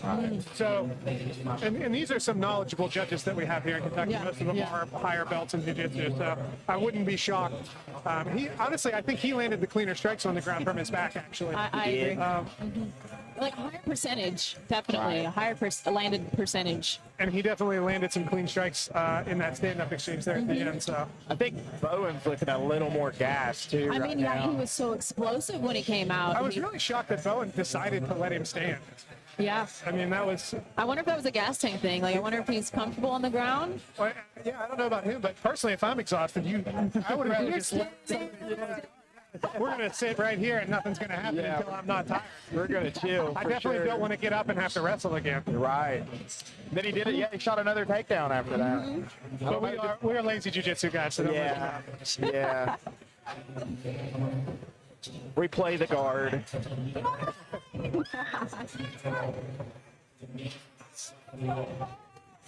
This has been interesting. I'd be interested to see what adjustments corners made in between rounds. I think Bowen's probably going to have a sense of urgency again to get into the ground.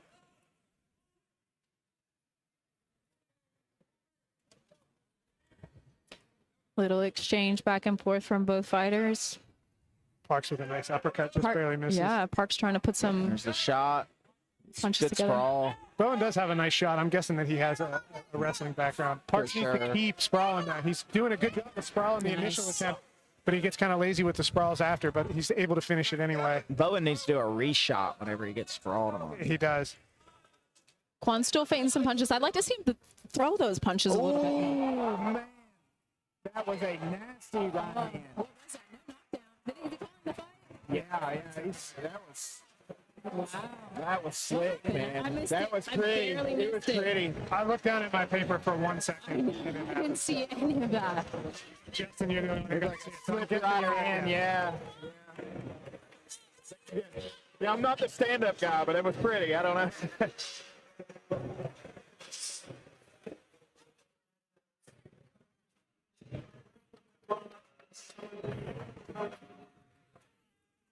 Right hook, I do believe, is what he called him with. I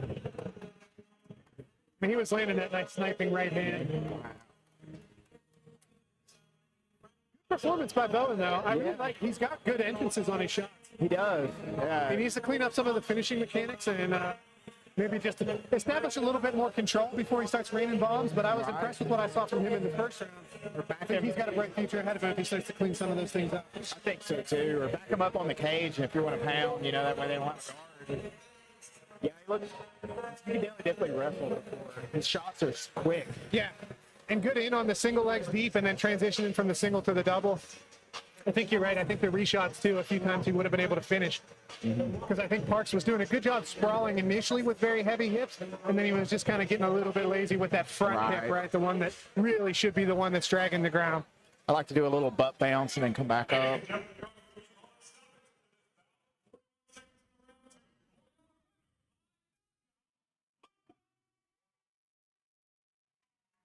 Pretty right hand, man. I want to go back and watch that.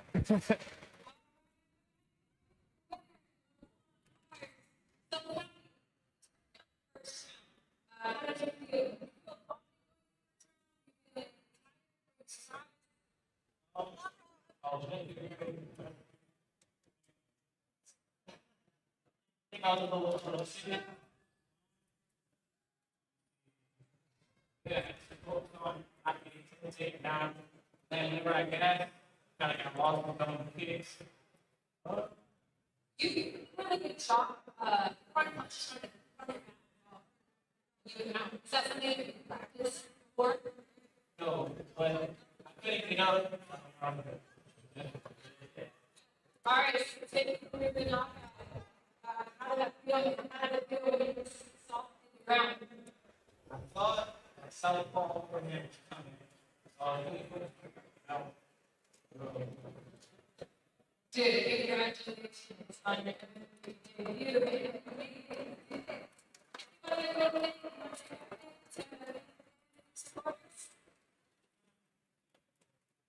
One thing over two parts, hopefully the next one of the obvious, one of the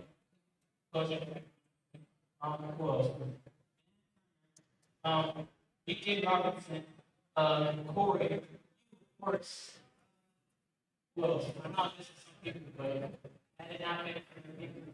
Oh, of course, my wife, everything that's still so rough here.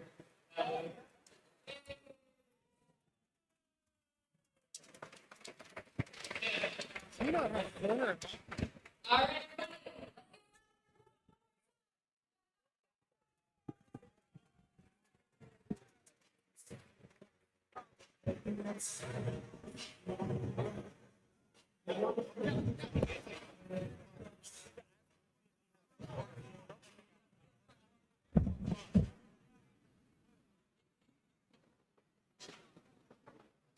I'll do this one and I'm out. Trying, man. I don't even want to. About 50.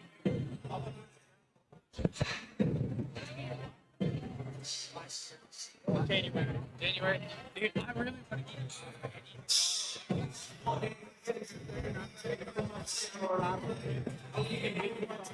Oh, really? The one? August 30th? No, he told me August 30th.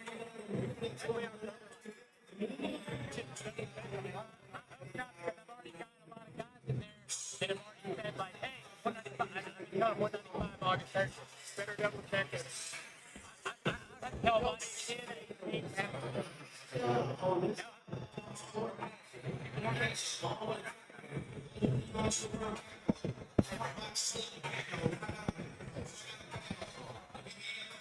All right, Colin's going to go do some cornering now. So he's doing like 4 or 5 jobs tonight.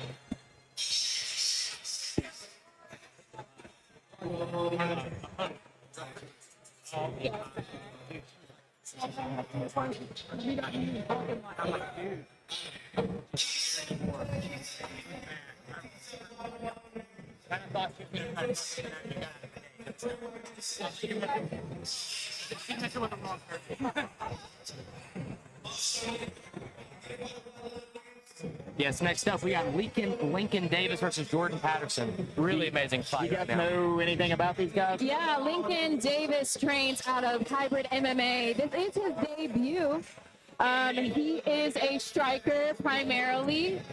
Jordan Patterson has fought for New Line before, this being his MMA debut, but I believe his last match was kickboxing, I believe. Was it kickboxing or was it boxing? I think it was our last card in West Virginia. It was kickboxing, yes. Yeah, kickboxing. Yes. So no stranger to New Line. He's a very aggressive fighter.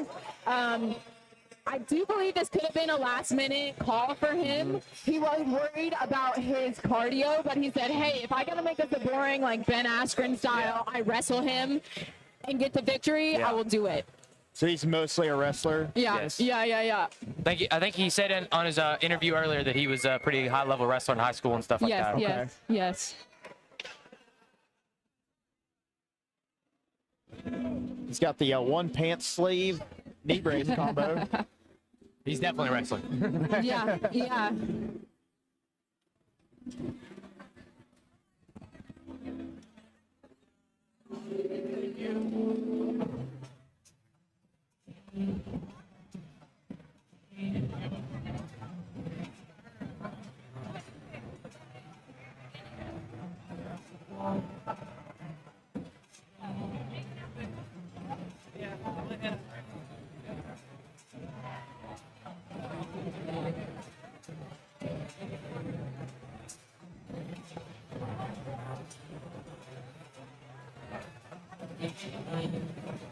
We got a striker wrestler matchup, it looks like.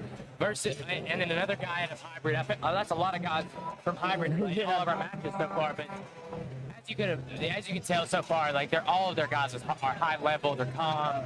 Like that last fight, and even the fight before this, look on Parks from Reaction. Like everybody on this card is a lot of high level guys. And Matthew Lorenza in our match number 5 when he went against Elgin Star 3 stayed calm the entire time, took a big head kick, stayed calm, took the back. All these hybrid guys, they're just meant to be in there. They prepare amazing for amateur fighters.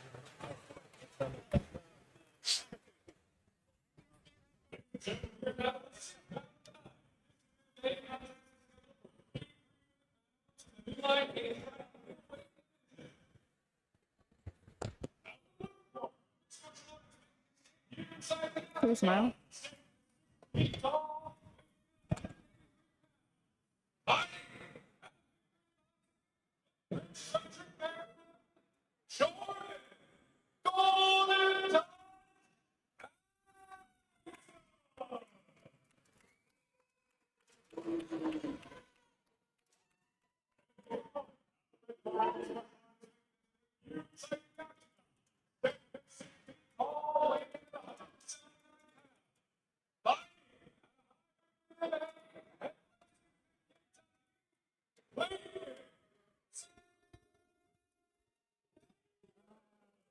I'm so excited for this matchup. I'll tell you what, at weigh-ins yesterday, they did their face-offs, and these two were the only guys who had some bad blood. I'm talking, they were hitting elbows together, trying to be in front, so this should be very explosive matchup here.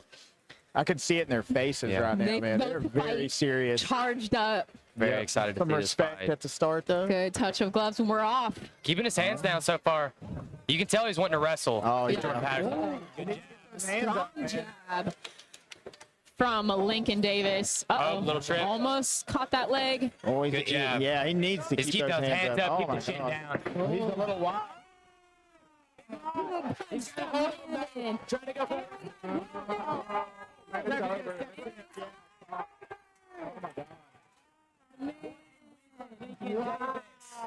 didn't even get to say anything. Amazing some really good striking, and you could tell that Jordan Patterson, you know, he wasn't really trying to strike. He was just trying to set. He's flipping somebody off. Roman Belcher, flipping on Roman Belcher. These guys. Oh, that'd be a good fight. Yeah, I want to see Lincoln this. James versus Roman Belcher next. Ooh. Yeah. Oh no. Here we go.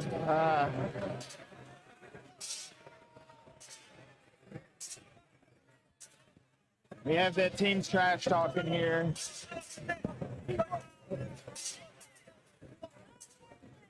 It's getting real, Colin. You've walked in the middle of something here, brother. Roman Belcher and Lincoln Davis. Definitely, I mean, it could be a fight maybe at 170. You know, Roman Belcher walks around at 175. You know, I mean, he weighed in, Lincoln weighed in at 179. That's definitely a featured fight. Oh, yeah. They could definitely meet at 175 for sure. Patterson was looking to set up some takedowns there, but he just wasn't able to get inside early enough. Yeah. He ate two nasty jabs right there. Yeah, he ate two right off the bat. Yeah. It was a short fight. Were you saying anything in his corner, you know? I mean, really, after the first jab, I was just telling him to try to time and see if he can level change underneath of those punches.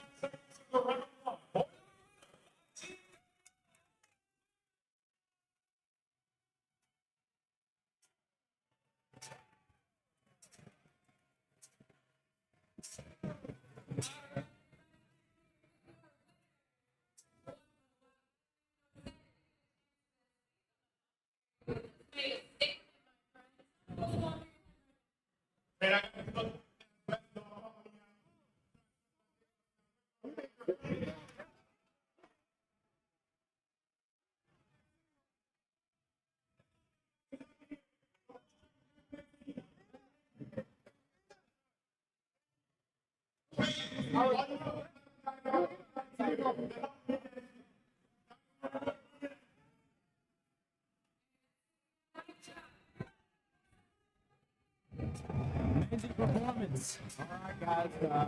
Thanks. We got some stand-up stuff coming. And I'm out. Thank you guys for having me. Appreciate it. Appreciate having you, Justin. I'm glad we had you for the jiu-jitsu because I ended up having to. Yeah, I ended up working out. Good stuff, man. Thank you, guys. All right, ladies and gentlemen, we have Jason Buty and Bryson Gilmore coming up, heavyweight kickboxing.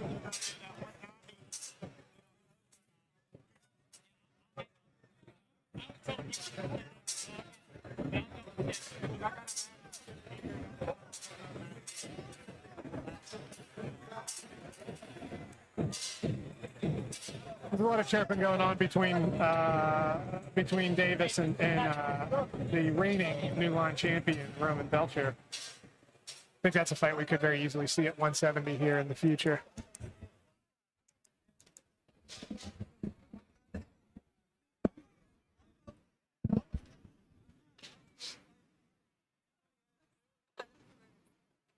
And that was a short notice fight there for oh my goodness. I don't know if y'all know the beef behind the scenes, what's going on with this, but everybody wants a piece of Roman Belcher. I will tell you that. So what happened was Lincoln and Roman were scheduled to be matched tonight, but let's just say it didn't work out for whatever reason I won't go into. So that's why the beef is there, right? I do know the reason. That's why the beef is there. And honestly, the reason Lincoln's not ready for that. That was his first fight. Yes. You know what I'm saying? Yeah. Roman's put his time in. Roman is well seasoned. Roman's a poster boy. He doesn't need that yet. But to be honest, I'm not sure the commission would have. I don't think they would. Would have approved that. I don't think they would. But you know how fighters are.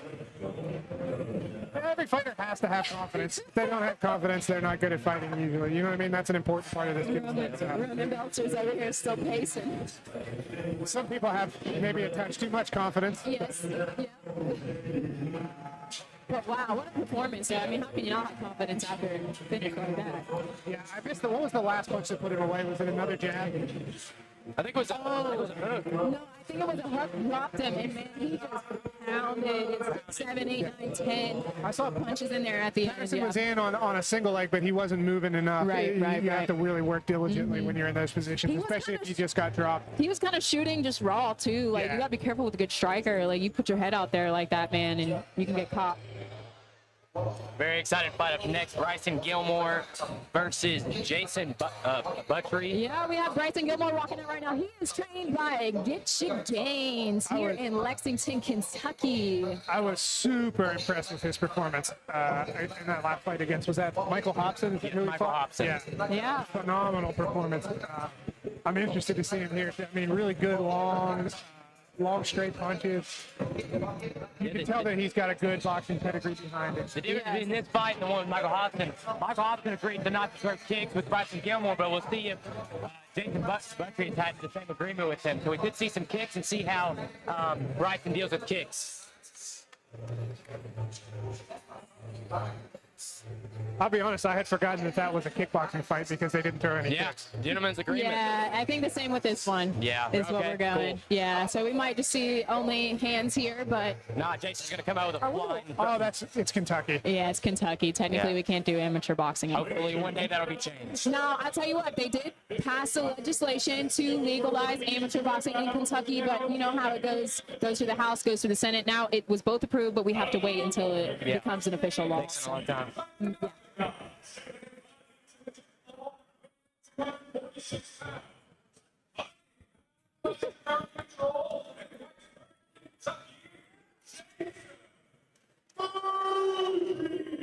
Buty, not Buty.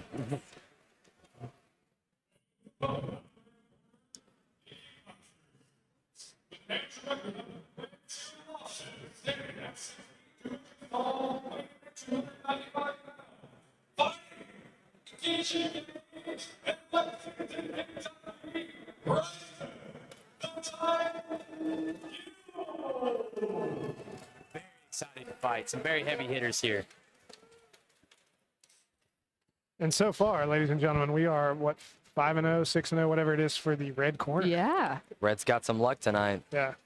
And these have been well-matched fights. I agree completely. I mean, minus maybe, Eli having to step up on a one-day notice. Yeah, but even that was fairly matched. It was fair, I mean, there was a debut and a short notice, so. And a touch of gloves, and we are off. Working that jab right from the beginning, double jabs. Just trying to find a place for his jabs. Very smart. Oh, but I'll tell you what, he's got to be careful because it seems like blue corner is coming out hot. Ooh, nice duck from Jason, but he catches a couple on the face here. And nice jab cross from Good aggression so far Bryson. from Jason. Nice 4-punch straight combination from Gilmore. Yeah, I like his pace. He's just right on pace, not going too fast. Not rushing, kind of taking his time. Yeah, Bryson doesn't throw anything fancy, just straight 1-2s down the middle whole fight, and he gets the job done. And he's got a long range, and he does a good job of being nice right at the little end of his range where his opponents can't reach him. Yeah, exactly, because Jason's really going to have to get in there, man, but he's catching those shots on the way in. He's got to tighten that defense just a little bit. And Jason's trying to time a big overhand right. He's just barely missed it a few times. We'll see as one thing usually happens or the other, right? When somebody's throwing overhand fight rights early, they either get closer to landing as the fight goes on or they get further from landing as the fight goes on. So we'll see. I'll tell you what, but it's not going to work if your guard is down, especially if they're shorter fighter, man. You got to have a nice tight guard in order to close that distance safely. Because right now he's getting in, but he's catching 2 or 3 shots, and then it's throwing him off his game. He's got to back up and then restart. Really good output for Bryson. I will say that he's been missing the overhands with a right hook to the body. Yeah. And a few times he got Gilmore to bring his guard up, and he landed it to the body, and that's why he was able to find a home for it upstairs. But he's eating 1,000 straight punches. I mean, it's like he's getting stung by bees. This is really similar to what we saw Gilmore do in that last fight. This is impressive stuff. And if I was Jason, I would, like he's just did there, I would take it to the body. Aim for the body. It's a bigger target. Go under his punches, hit that body so you can hopefully come over top. Ooh, big overhand. Spin around. Hey, and Bryson just bringing those punches, man. Nice and consistent. And folks at home, if you're wondering, those are cupping marks on Jason's back. Not tattoos like I thought they were for a second. He did not get attacked by an octopus, you guys. I thought he had some sick back tats for a second. No, if you got the dark pulling marks like that, you probably got some back problems going on. You would know all too well, huh? I do. I always fought with those on as well. I would always go the week before a fight to get cupping done. So are we in agreement that first round's going to Bryson? I think so. I do. It's certainly nothing super clean. I don't think he ever had him hurt. No. But he landed 1,000 straight punches. He just scored more points And stayed out of danger. Now, he did eat a few right hands to the body and one overhand up top that landed. So it'll be interesting to see what his corners, maybe making some adjustments to deal with that. So what is Mr. Get You Gains' real name? Something Jones, right? It's Matt Jones. Matt Jones. Matthew Jones. That's what I thought, and then I thought that's the name of the referee. I know. And then I wasn't sure. At the last card, I was like, what do I call him? He goes by either Matt Jones, Get Mr. Your Gains. Yeah, Get Your Gains, Mr. Gains. They were really excited. They're wearing their quarter cam glasses. They got meta glasses for this one. So make sure you tune on to Get Your Gains Facebook page to see that corner cam later. We need to get you a pair of meta glasses, Becca, for when you go do the interview. Keith, if you're listening. Keith and Beth. All right, guys, we're going into round number 2.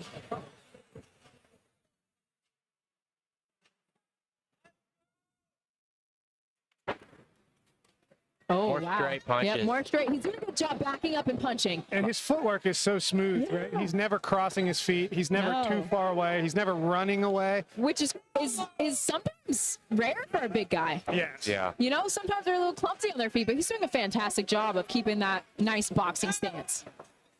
But I think Jason's doing a good job bringing pressure this round. That's what he needed to do. He needs to fluster him. He needs to keep continuing forward, hoping that, Bryson might make a couple mistakes with the defense. Bryson hit him up. Jason will be a lot more aggressive this round, I would think. And this clinch is where Jason needs to be. He's doing a good job in that clinch, up and down, over top, down low. He's actually able to land some stuff, shaking off a punch there. Yeah, and he landed a nice right hand right on the brow of the head guard. Again, with that body shot, this rear hook to the body, he's landing that almost every time now. Well, and it's because he's established the threat of the overhand up top. Oh, return shaking the head though, Jason. Though I don't think didn't hurt him as much. He's shaking his head. He's been shaking his head like. I had a dog one time that got cut on its ear by a cat, and that's how he shook his head for about 2 days. Yeah. But this again. Yeah, no, he's Shaking his still head. like Very shaking that cocky is head. Jason. And I think a lot of that is probably that headgear. Yeah. There's that nice right hand to the body. Oh, but No, he 3 is or a 4 fantastic. jabs. And I like that he's throwing that rear hook to the body now, but he's bringing that lead hook up top. If he keeps doing that, he might end up getting some contact. Yeah. But again, I mean, Bryson doing a good job, staying long. Well, and what we're seeing from Gilmore is even the few times that he's gotten hit with a hard punch, and the same thing in the Hobson fight, his chin holds up for the one that he eats around. So just phenomenal footwork and straight punches. I'm really excited to see. He's so calm. Yeah. He's so calm for a new fighter. Incredible polish for somebody in their second Coming up fight. on our final round, and I think Bryson's up 2 rounds for sure. Yeah, I would agree. That round was even more definitive, but I think he won the first round pretty clearly as well. I do think Jason was more aggressive. I think that should still be the game plan for him. I feel like he did land more punches that round, but just not enough to equate to what Bryson's doing. And Gilmore's doing a good job too. Not only this second round, he was not only just mixing up the straight punches, but he landed a few hard hooks to the head as well. He landed a few power shots that really got his attention. Right.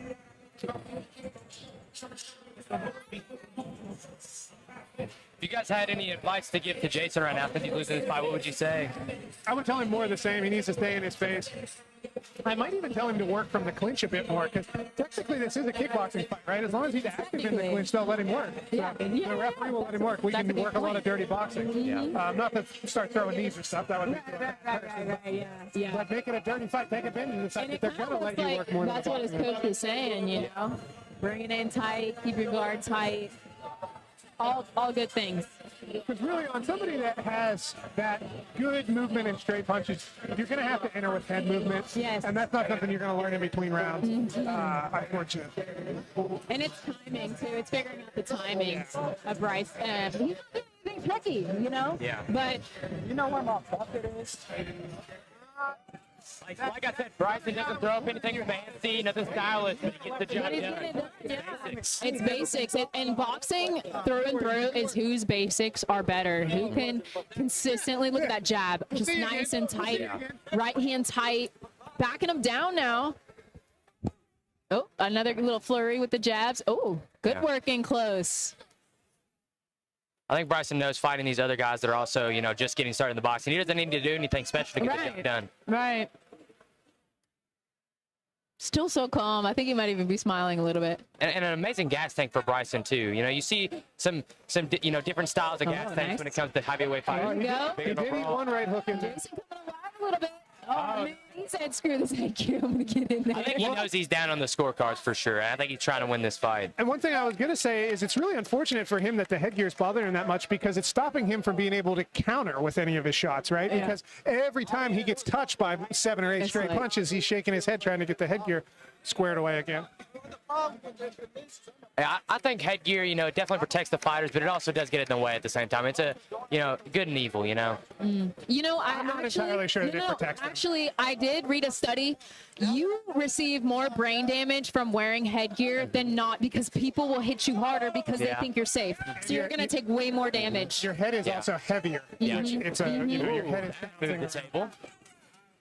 I think the big thing with maybe it's for cuts. Headgear is for cuts. Cuts and headbutts. Yeah. Cuts and headbutts, yeah. Yeah. But that was a nice little exchange there. Sorry, I keep forgetting his name. Jason. Got him up against the cage. Bryce did a really good job of just turning around and exiting and taking back the center. And as soon as they hit the cage, we've had our table move. These are we got the lips of Jason? Yeah. Or nose? I think it might be a nose. With all those straight punches. Oh, no. Look at that. Did you see that double right hand popping in there? Nice job from Bryson. Man. Bryson has got such a bright future, man. Dude, and his accuracy is so good right now. He's on. Any punch he throws, he's landed like probably 90% of his punches. One fell short, just as I was about to say. He lands almost all of his punches. If we kept track of strikes in New Line, I don't know. It'd be insane. Hey, should we give him another job to count strikes over there? Yeah, I think strike maybe. counter. Fantastic fight from Bryson. We're going to get Bailey a pitch counter from baseball and just one on each hand, one for each guy. Stats are going to be messed up, I'll be honest. I don't know how the UFC does it. It's really interesting. So they actually have to do it with 2 separate people. So there was a study done by the Fight Metric people, and they studied you can actually really only score accurately for one guy at a time because so what the study showed is they studied where your eyes go when you're watching a fight, and your eyes are never neutral in between the 2 fighters. You're always looking at one guy, and you would think you'd be looking at the guy that you subconsciously want to win. It's actually the opposite. You watch the other guy, so you only really perceive strikes landing on one side accurately. That's why you see a lot of times when there's a close fight, both coaches will think it's a robbery. Not just because they're emotionally invested. They're literally only watching the damage that each person takes. It's physically impossible to accurately judge a striking contest by yourself, which is interesting. Jiu-jitsu is obviously different, but yes.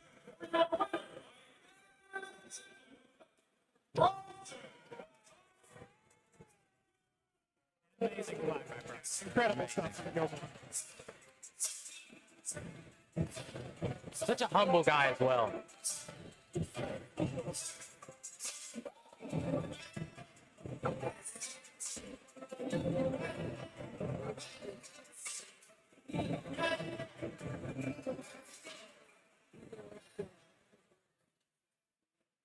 Everybody, I'm here for your winner. Right, take me through the rest of your boxing. You look fantastic. Oh, technical difficulties.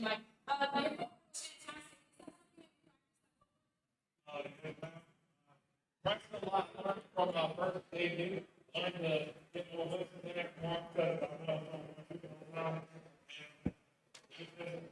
One experience, get better over time. My brother, they for the other 2, get each other better over time. All right, one other question for you here.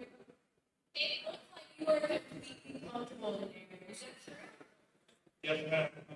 I'm a little exhausted here and there, but after the last 5 rounds, into my tank. Go too early last time, so I want to take myself in. I wanted to probably finish the last time, and then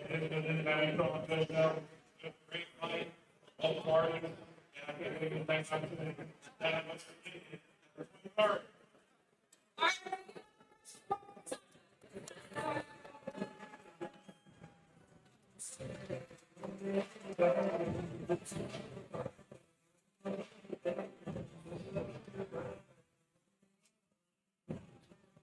Phenomenal performance again there by Gilmore. Yeah. We've seen him. He's 2-0 now, and technically kickboxing, but an extraordinarily bright boxing. Really excited for this Malachi Simmons versus Edward Pway fight. I don't know a lot about Malachi, but Edward Pway has committed here a lot, and he's always been very solid. And making his way to the cage now will be Edward Pway.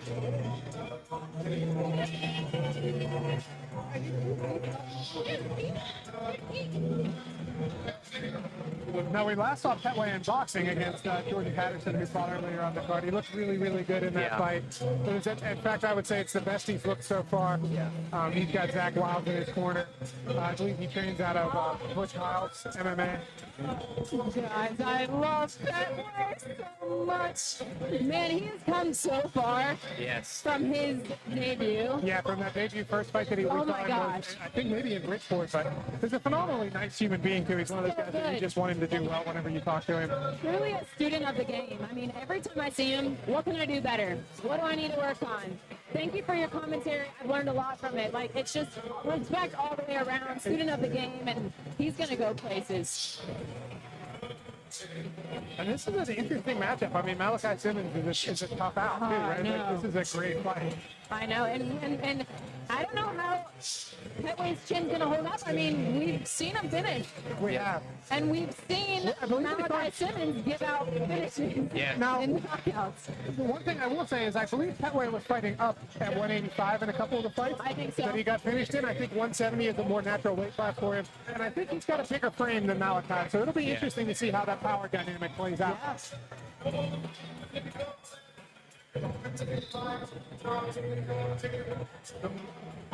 Wow, it's high. I don't know. I wonder if Hydright's going to be able to get a clean sweep tonight. Yeah, we need somebody to win something for the blue corner. The blue corner is struggling. Blue corner needs some wins.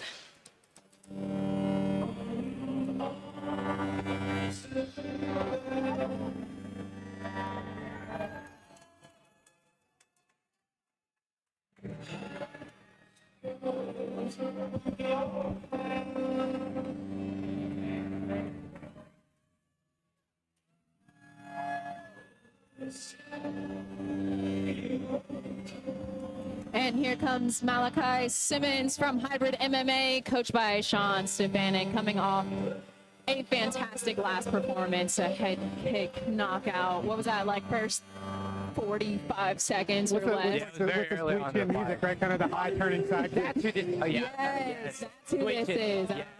Yeah. Hybrid has so many high-level fighters, it's hard to keep up, but I do remember Sweet Chin music for sure. That's probably one of the best knockouts in New Line history. It was amazing. And to be his debut fight, to come out and just take it over like that was amazing. So I'm really excited many people for who are this. comfortable with the turning side kick to the head. I saw him warming up there on some tornado roundhouse and some of the flashier kicks. So it'll be interesting to see how that plays out too. Yeah.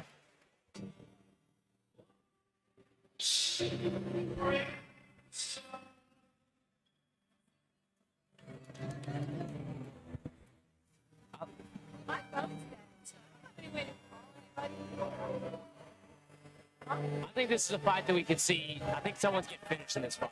I agree. This is a very high-level striking match. I'd very be interested if it went to the ground to see who would have the advantage there, you know? And Pway is a much higher quality of opponent than Malachi's previous opponents. So. Yes. Ladies and gentlemen,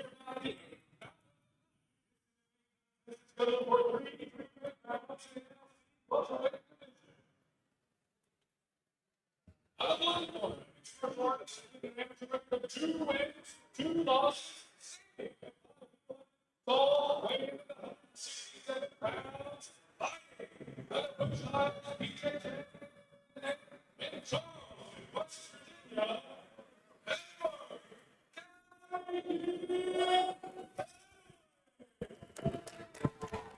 representing Butch House. Butch unable to make it tonight, probably because he had a tournament this morning. Yeah, it's WBTO.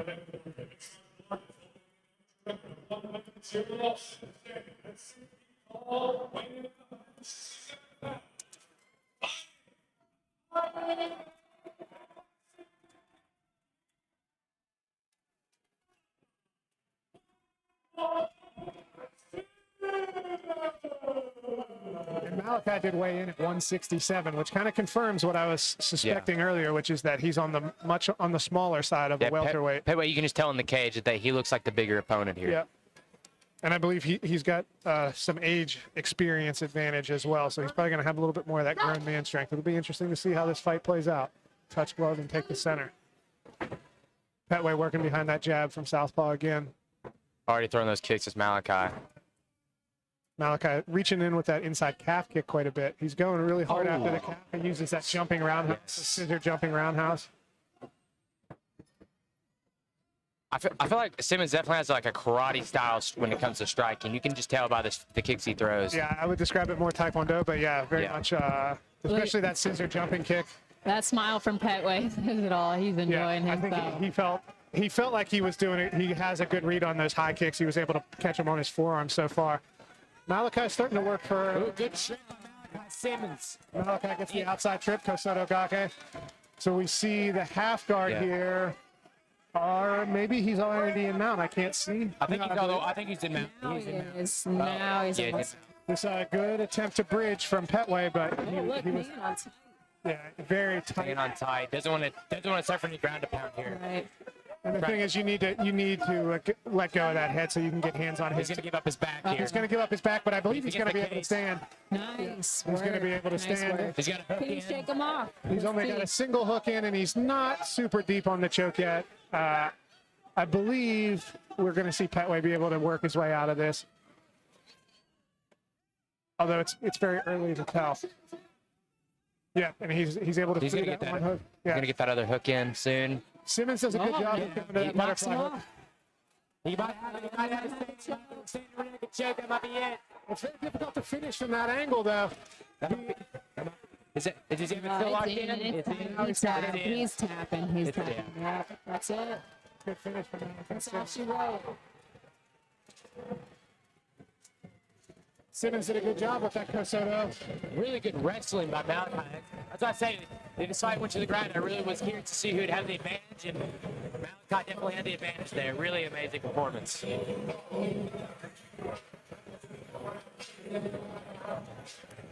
And Pway did a good job defending that RNC. But you saw that Malachi Simmons took kind of the Marcelo Garcia approach, right, of not being afraid to take the RNC grip before he had hooks. In theory, a lot of times you can kind of clear that choke whenever they don't have the hooks, but when the threat of the choke is as tight as it is in that position, Bailey, as a young grappler, have you seen Marcelo Garcia versus Shaolin Ribeiro? No. It's the finals of ADCC 66 kg in the year 2003, and Vitor Ribeiro had won ADCC the time previously. Did you say the Vitor Oliveira? Ribeiro, Shaolin. Okay. And Marcelo took his back, finished him very similar, where he locked up the RNC before he got hooks and then was able to put him to sleep. Yeah.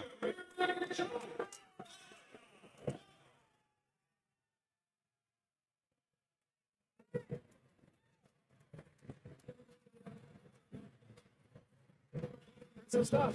Very impressive stuff on What's going on? Congratulations on your victory. Were you surprised at all with how it came out? My constant goes on the same thing. That's assuming is that they check from a Belgian. I'm coming for you when it's or something like that. I want that belts. Just do kickboxing, boxing, all that. All right. Want to thank today for coming out here and meeting supporters and fans. Yeah, I'm sure you're probably spent a lot of minutes in the 1940.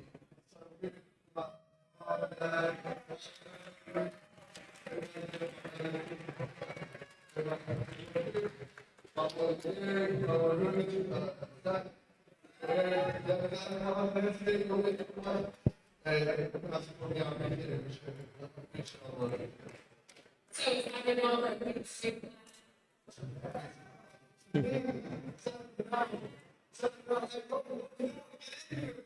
Ooh.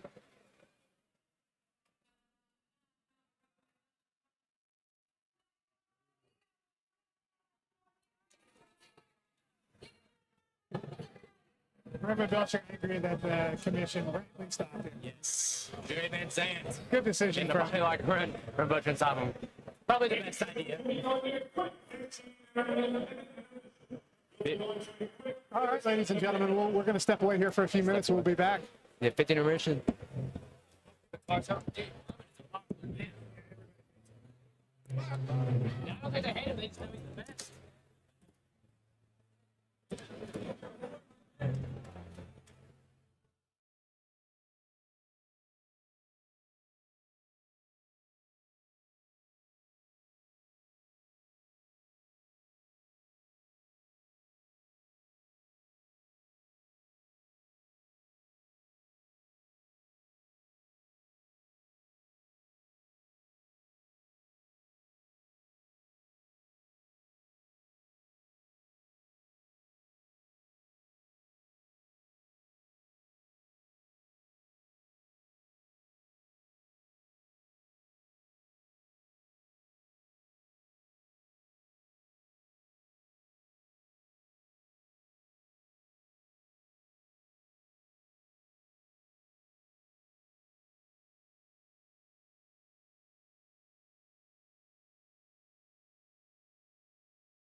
It's not a last stand.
All right,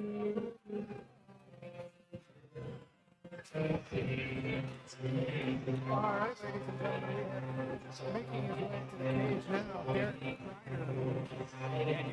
It looks like to be training with J.R. Cochran. It's pretty, Greg McKee, Jordan Clark, all those high-level guys. So we'll see how this kid does in his debut fight. And he'll be fighting another debut. Yes. Two heavyweight debuts tonight. It sounds very exciting.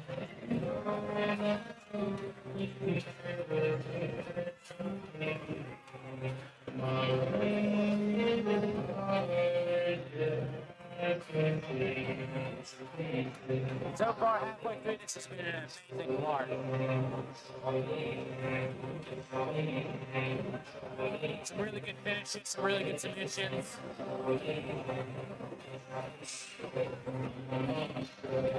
Yeah, and so far we are 8-0 for the red corner. Yes.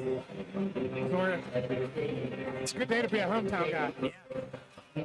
Might be first time in NLC history that the red corner goes undefeated tonight. Mr. Crider looks like a very strong young man. Yes.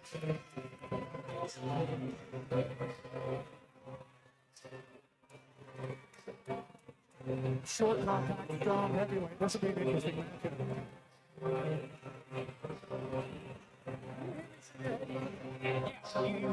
Yeah, but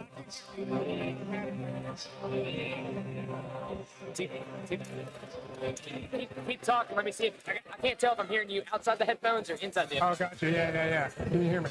Can you hear me, Bailey? It's like.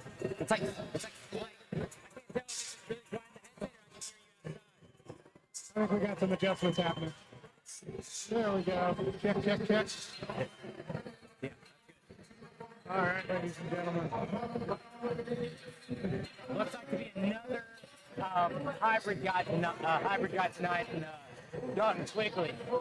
Yes, if anybody's in the red corner tonight, it's almost like a safe assumption that they're a hybrid guy. Either hybrid or reaction. That's all we got for red corner tonight. Now, I believe we've seen Dalton Quigley grapple here at NLC before. I think so as well. Or maybe kickboxing. I'm not sure. No, I believe I repped him grappling, if I'm not mistaken. Looks like a big, strong young man. Looks like he's going to have a significant height advantage, but he is dealing with a strong guy in Derek Crider.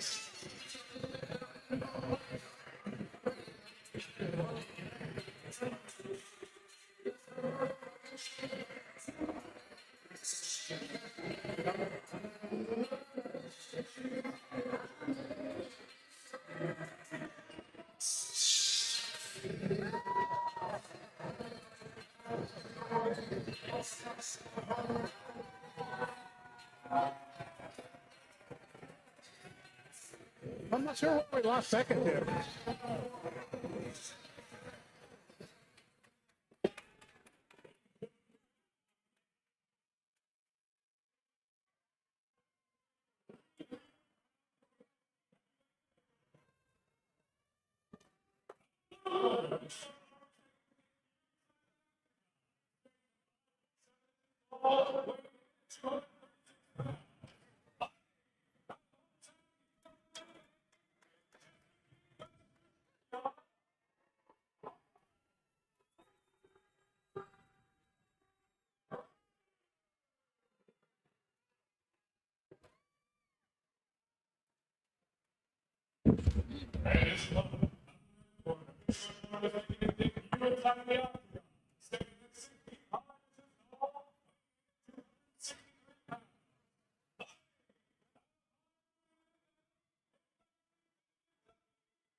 Very excited for this fight. It'd be interesting to see how Crider deals with the range advantage that we're going to see enjoyed by Dalton Quigley, but looks like a very compact, strong, athletic young man. And if he's training with Griffin Key, J.R. Cochran, I feel like he's definitely got some wrestling in his back pocket for sure. Griffin Key's got a big fight coming up, ladies and gentlemen. Yes, main event against another former NLC lightweight amateur champion. making his pro debut. Quigley takes the center of the cage. Yes. Oh, instant shot from the gets the takedown. Keep him down. He's got to be careful not to be too spastic and loses it.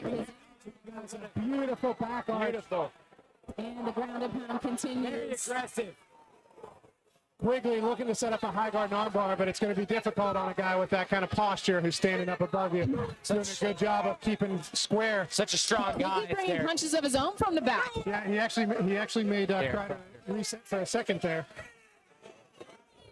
Pushing him off. But right back to it there. Right. He's right back into that tight body. He's doing such a good job with that knee in the hole and horsing him over that underhook. He could take this round by takedowns alone. Yeah. I know they like to score those pretty big. And Quigley's trying to get to his Be careful not to give up his back, though. Yeah. Those little rabbit punches. We need better control there probably from Crider here. Mm-hmm. Hanging on that neck. It looks like he's going to stop some hard punches. Big uppercut by Quigley. Another big uppercut by Crider. And another, they're exchanging in the cage. Oh, man, they're eating shots. Both corners. Bombs. Oh, another Quigley's coming to life. Oh, man. He thought that last punch Quigley landed. I think he was going to face plant if he didn't catch that collar time. Yep. But now he's back in with that underhook again. Oh, big knee to the body. He's reaching down. He's trying to work for it. It looks like a double, but Gotta be careful not to kind of guillotine here. He's trying to connect the legs. the old foot stomp. You do see it. Like to see Crider try to get back into that body lock where he was having success early. Oh, man. Gant Crider. Oh, no. This is crazy. Looking at it, looking like Oh my goodness, ladies and No gentlemen. defense, all punches.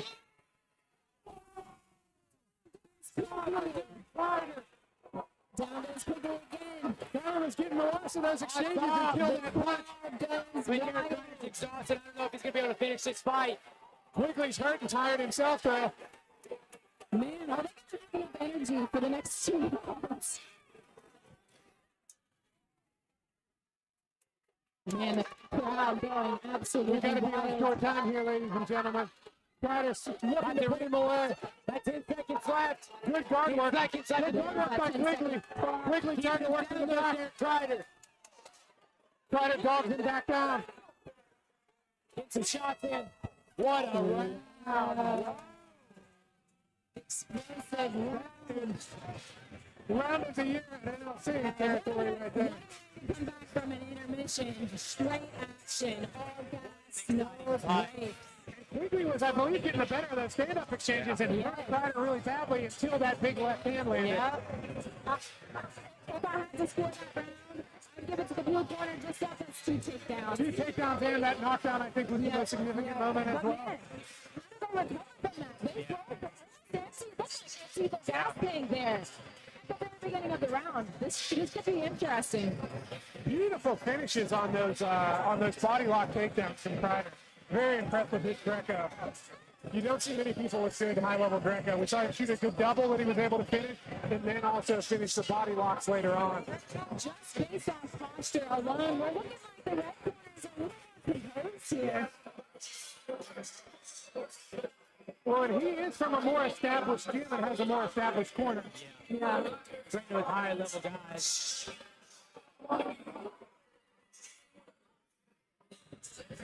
We see Eric Swan working on maybe a shot under the eye there. Seconds are out.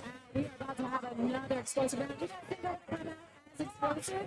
Or do you think they're going to try to settle into their pace? I don't know that they can come out as explosive, but I think Crider's still going to come out and wrestle. I think he's going to be looking to get that takedown again. Blue corner's legs looked a little wobbly coming off that stool. and he's chewing on his mouthpiece. Never a good sign. Yeah. He looks ready to go though. To debut guys, what can you expect? You know, they come out hot and heavy. They don't really know that pace. Who can put those punches together? It's looking like Quigley going to jump for Quigley. Wow, he might end up finishing the fight here. Oh, and a big left hook by Quigley. Crider gets into the body again. Oh, man, he is eating those shots. He doesn't know what to do. Crider needs to look for connections here. He's not even getting it. He's kind of looking for it's off to the side, but as tired as Crider is, he might be able to get it He anyway. might finish it. He's hit. Italian.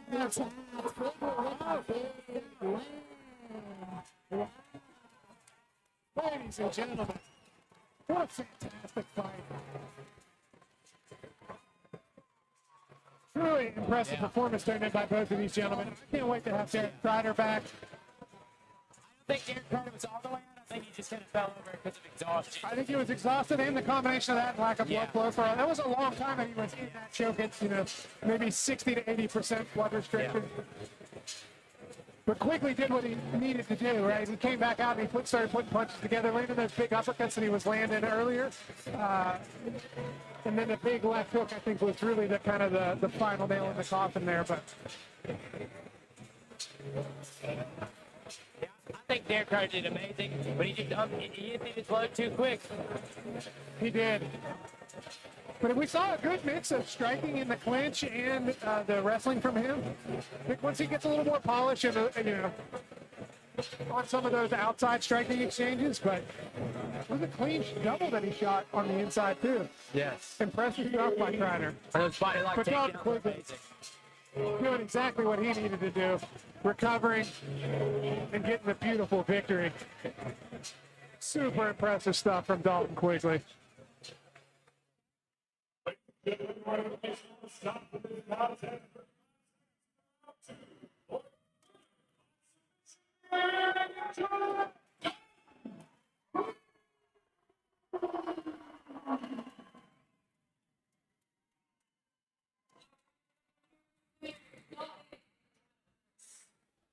Oh my goodness. We couldn't even get each other to come so loud for that one.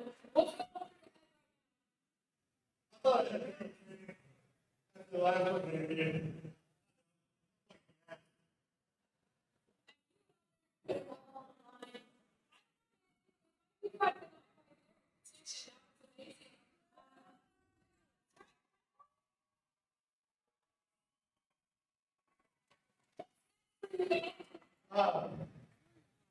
Yeah, go to bed.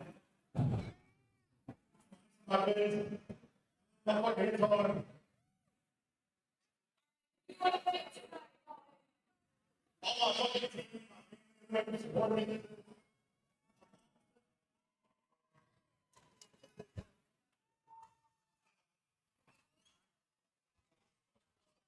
tired.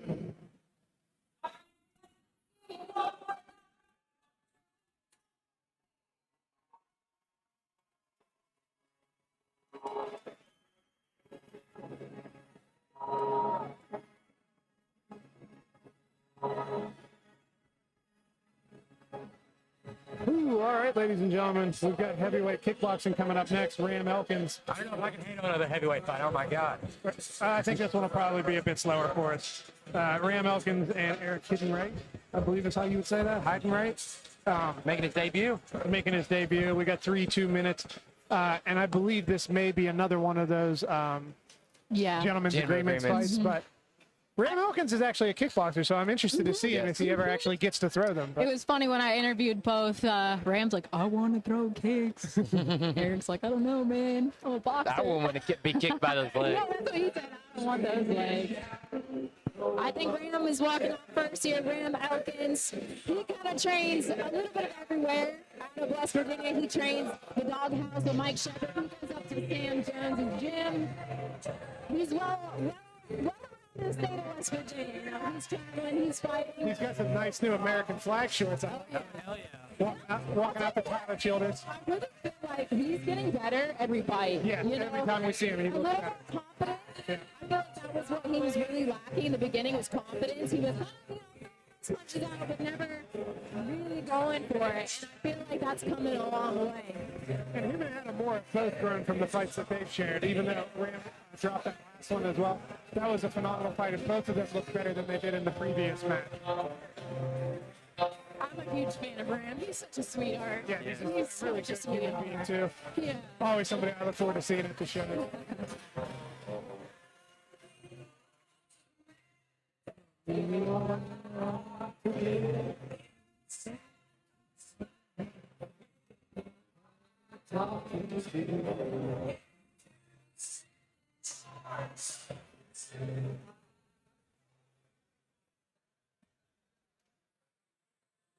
We have coming out of the red corner, Eric, do it right, Hidenright. What a boxing name. This is Eric's debut, but he has been training alongside Getcha Gaines. His main sparring partner is Bryson, who we saw with a fantastic boxing card earlier today. He's been training with Jarrett Corman as well. That's a new line name as well. I'm excited to see him be able to get the opportunity. I do feel like he has a big speed advantage over Ram tonight. Looking at him, I think we're going to see a big size advantage for Ram and a speed advantage for Mr. Hidenright. Yes. Hidenright, long eye. Yeah, Hidenright. Do it right, Hidenright. He's got his two daughters walking out with him tonight, his family present. I'm sure he's ready to put on a great performance for us. And having, the performance that Bryson Gilmore had is a lift to the whole team, right? 100%. Even coming off their coaching win, Getcha Gaines, he just had his second professional boxing match. So, really, the team is on fire. He said they're a team of misfits, but man, they make it work. Combat sports in general oftentimes are the island of misfit toys, right? From the old cartoon. Yep.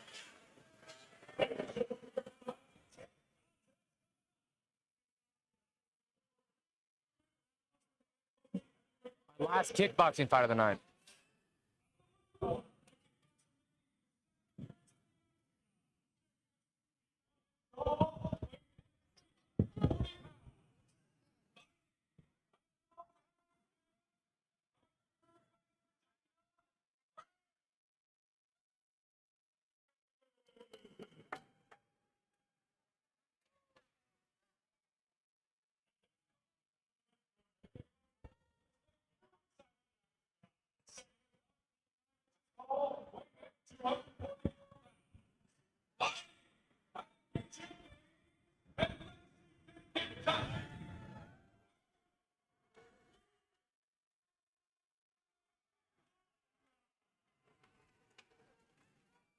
Big pop from the crowd for this one.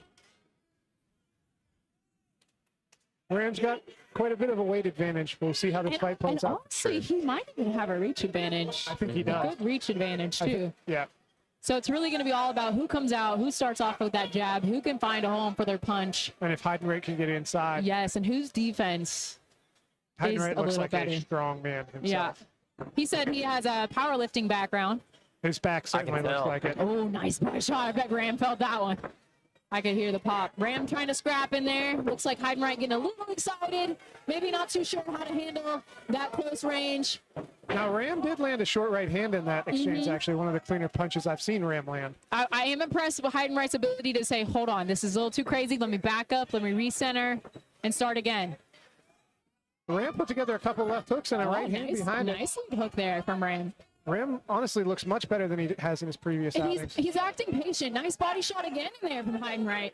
I think that's good. Like the fight we saw earlier, Hidenright's going to need to break down that body a little bit so that head opens up. And that was a good jab from Hidenright. Way to stick that right in the chin of Ram Elkins. Both taking their time, which is smart, Yes.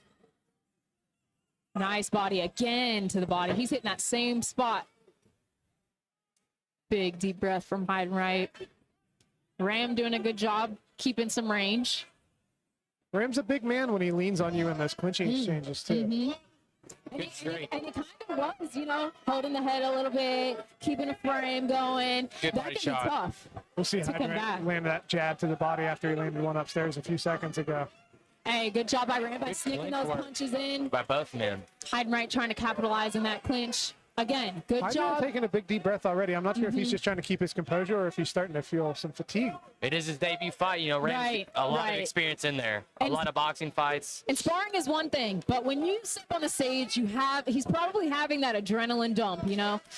The nerves are kind of gone now, and you're like, oh, crap, I'm in this. So Ram with a little flurry at the end of the round there. nice, big over looping lead hook right there to close the round. That's a very tough round. That's a very tough round to score. I think I might slightly lean towards Ram Elkins, but I could see that either way very easily. Honestly, in my opinion, I might be opposite of you. I might lean a little bit more toward Hidenright just because of the way he's landing his punches more cleanly. He did land several good clean jabs. The body shots. Yeah. Maybe not so much to the head. He landed a couple upstairs, but yeah, you're right, mostly to the body. I just feel like the accuracy and the percentage of his punches, that might make me lean towards him, but it could be a toss-up either way. Ram was landing better inside, and I felt like Ram was controlling the ring a little bit better. So. Yes, he was. He definitely was. But yeah, either way, this is a close fight. Yeah. Really interesting to see that. I mean, Ram looks to be the fresher of the two at the end of that round. Yeah. We see big deep breaths from Hidenright. And I think the experience might be playing a part there. You know, Ram's no stranger to being under the lights. He's done it several times. And he's active. I mean, he's fought several times this year. Last year we saw him. He came in and fought with pugil sticks, for God's sakes. Like, you know what I mean? Like, he's not afraid to stay active. He's in there. Yeah. He's used to this new line cage. It's not an unfamiliar space to him. Right. And he loves it. And let's just take a moment to look. We got Ram just standing here, man. He don't need a stool right now. He's not even on the stool. He's up. He's feeling fresh. Hidenright still taking deep breaths. And again, that could be part of the adrenaline dump, part of the nerves, but we'll see how this second round plays out. This is going to be a critical round. That first round was very close. Yes. I would still give it to Eric though for that first round. But I think these next two rounds could be Rams if he keeps the the composure in his gas tank. And he's able to land some quality punches. I would like to see Ram kind of own his range. You know, he's playing that close clinch and he's walking forward, but he is a taller fighter. So there's a nice right hand by Ram. Yeah, he is. He's top nice. Caught him on the exchange. Ram caught him on that exchange there a couple times. Nice jab to the body. Hidenright's got to be careful leaning in with that jab, dropping that right hand. You can tell Hidenright dangerous. puts everything into each one of these punches. He's going for the knockout every time. And it's interesting to see. I mean, we saw Ram in his last two fights with Adam, right, who was much taller and a rangy opponent who was on his horse. Now we're seeing somebody who's fighting more inside of Ram's space. Yes. Nice body punch. Nice body punch. I like that changing of levels up and down, side to side here. Now Hidenright's definitely getting the better of these exchanges early in the second round. Yeah, but it's looking like it's zapping his energy. Yeah, we see him already taking big breaths. Puffs and puffs. And Ram is just walking him down. Standing, I do think he needs to be more aggressive though, Ram. But I also feel like Ram is smothering his own punches. So he's throwing the punch, but he's walking in. So then there's no pop. There's no extra like big energy of power. He's just kind of pawing at Eric right now. Ram landed two jabs and a right hand there. Ram's starting to come on strong in the second half of this round. Nice jab snuck in there by Eric. Yeah, Hidenright landed a nice clean jab, made Ram whiff on the right hand. Oh, nice right hand from Eric. I think they both exchanged right hands there. Yeah. Eric looks like he's going to barf. Eric definitely has landed the more. You can see everything. Sorry, Eric. He gives it everything he has. Eric's landing hard punches whenever he lands. Nice. There was a good one too. That was clean. But you say he needs to reset after each one of those exchanges, but I believe that was enough for Eric to probably win this second round. Yeah. It's just because the punches are coming off cleaner, landing cleaner. It's like I said earlier, Ram's kind of muffling his punches a bit, and I don't feel like they look like clean shots landed, at least from this side of the cage. So I think for that reason, I might give that round again to Eric. Yeah. And I think Ram really needs to turn it up and a lot more volume. Be more aggressive. Leave it out in the cage for this last round. Yeah. Try to use the weight, be a bully in there, and see if he can get Eric to gas out and maybe even quit due to being tired. Yeah. Might be Ram's only hope here to take home the victory. I agree. It'd be interesting too to see if he can catch him to the body while he's taking those big deep breaths in. Yes. Just bring that pressure a little bit more. Don't let him recover. Yeah. And it would be interesting, too, to see Ram bring that. If you're going to walk forward so much, bring him all the way to the cage and work there. Yeah. Work in tight with your forehead up against him while his back's against the cage, that kind of stuff. Yes. And I'm sure it's a little bit different going from always boxing in a ring to being in this cage is massive compared to a ring. You know, there's not any corners. There's nowhere where you can necessarily trap them. So I'm sure that's something that neither of them are familiar with. A lot more moving around, a lot more footwork is needed. Keith, no, the owner of the best cage that I have ever seen. Well, we're going into our third and final round. And we could be at one apiece. We might be looking at two Hidenright, but this is a close fight. So this is winner of this round. Yeah, we'll take it. Yeah, someone needs to solidify. Nice overhand right there by Jack from Hidenright. Big shots. Nice body work. Big shots. Now, what's interesting here is if Hidenright blows his gas tank here in this first 15 seconds, things might get very interesting, which it looks to me like you did. Yeah, bring the pressure, Ram. Come forward and throw everything he's got. Good. Shots from Hidenright. Nice uppercut from Ram. Yeah, and Ram touched him to the body a few times there. Hidenright's spins him around. He might have blown his load. Yeah. He gave everything. If he can stay moving and stay on defense, he still has a chance to win this round. Yes, I agree. He definitely did some significant damage there. Ram doesn't want to fight right there, nice and close right now. I really think he needs to start putting his shots together. He's waiting just a little bit too long to throw. Nice overhand right from Eric. Barely grazes the chin there. Yeah, he's exhausted. Ram's hitting him, but not with super clean punches. Man, Ram needs to get in there, man. He needs to be more aggressive. He needs to smell that blood and get going. Oh, that was a nice jab by Ram. If Ram hits him with one hard hook to the body, I think he might be able to set it down. He's exhausted. Nice little dodge out of the way, but and this does not look good to the judges. I really like to see Eric at least fake it. You know, get some feints going. Move your hands a little bit. Come on, Ram. He needs to keep going. There you go. Nice little jab. Pops the head back of Hidenright, who is clearly exhausted. Can't even hold his hands up. But he nice hook. That was a good shot. That's the best shot that Ram has probably hit tonight. Hidenright is in the level of exhausted where he might get knocked down by a punch that doesn't even cleanly knock him down. Exactly. Because he's just left. Be aggressive. Come on. Ram lands a nice shot. Get everything you got. Good job, buddy. And the fight is over. Ram wasn't two hard shots. I think Ram won that last round. Yeah, I mean, the fact that he was. No, that first 15 seconds was huge. But right. But did it? The last minute and 45 it didn't look good. Did not look good. Yeah. And Ram landed a couple nice hard shots. I think if he'd have landed a few just more clean shots, it would have been his security. But I think, man, this is a tough fight. That's the best performance we've seen from Ram Elkins. It is. I agree with that 100%. Like I said, every fight, Ram is improving every fight. And I really do think it's the confidence. I think it's one thing to go out there and say, oh, I'm going to throw punches. If you're not confident in that, it's going to be easy for you to sit back and kind of wait or play counter. But on the flip side, it's a toss-up. Yeah, Ram's durability and chin are not to be questioned because every shot that he ate there was a hard shot. And the body shots. He never stopped going forward. That's how I love it. Powerful. Hidenright with, he was relaxed. He put his hand down. He'd breathe. But Ram would keep coming forward. That's why I think Ram has a big chance to win this fight. But, it's up in the judges' hands. Who do you think has this fight before we get the official decision, Colin? It's very tough. I mean, I'm watching it as a spectator, not judging. I personally lean 1 and 3 to Ram, but I could very easily see either of those rounds scored the other way. I think the second round was Hidenright's. I think that was the most decisive round. Yeah. The third round is a weird one too, right? Because that first 15 seconds was so decisively Hidenright, right? But he didn't drop him. He did land big shots and put Ram in a defensive posture, but then he was in a defensive posture for every other second of that round. And he looked gassed out there,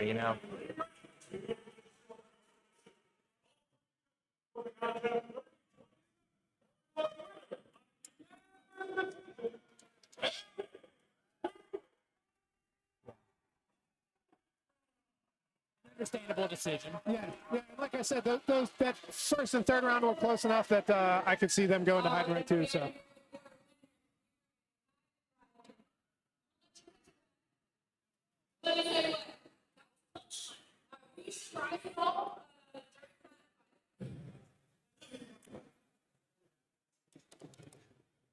Yeah.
Hidenright, ladies and gentlemen. Good, big, strong fella.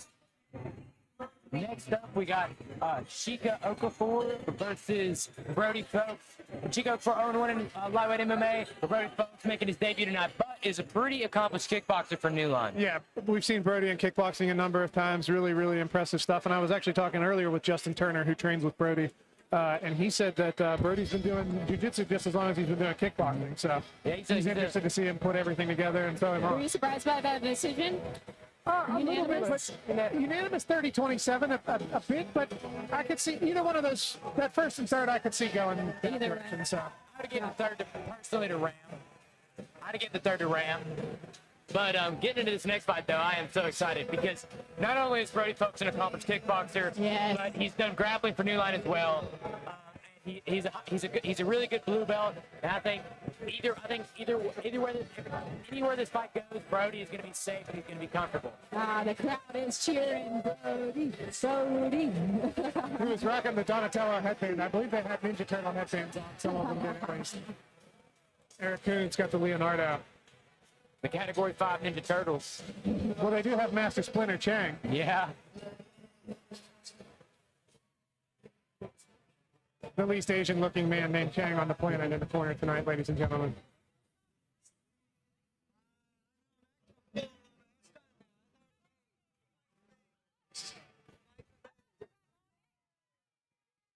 Brody Folks, ladies and gentlemen, making his way around the cage now. I was very impressed with him from his debut. This is the first time we're going to see him without headgear on, I think. I know I've seen him mostly kickbox here in Kentucky with the headgear, the shin pads on. Coming out from the red corner, we have Chica Okafur. I've personally not seen Chica fight. I do know he has a big involvement here in the community. He helps out UK's boxing club from time to time. Okay. Also trains out of Hybrid MMA with Sean Stefanic. But he looks like an athlete, man. I saw him warming up in the cage before. Big body. He's got a big athletic body. He looks strong. So I'm excited to see him. I wish I knew more. I wish I got to see his last fight. So this should be a fun match. Yeah, and I was just checking. We've only seen him kickbox Ethan Baker here. Okay. His MMA fight was at Hard Rock.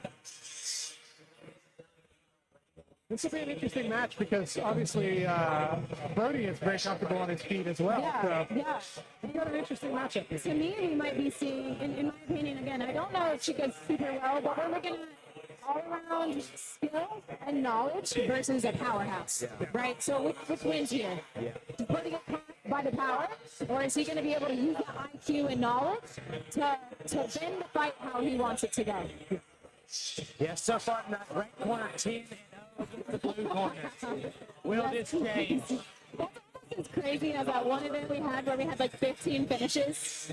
Y'all remember? I know y'all remember that. Oh, I remember that That one. was crazy. 15 finishes every fight except for one. We were out of here at like 10 o'clock. I was still happy to get out at 1 a.m. There was one decision, and it was the boxing fight. Yep.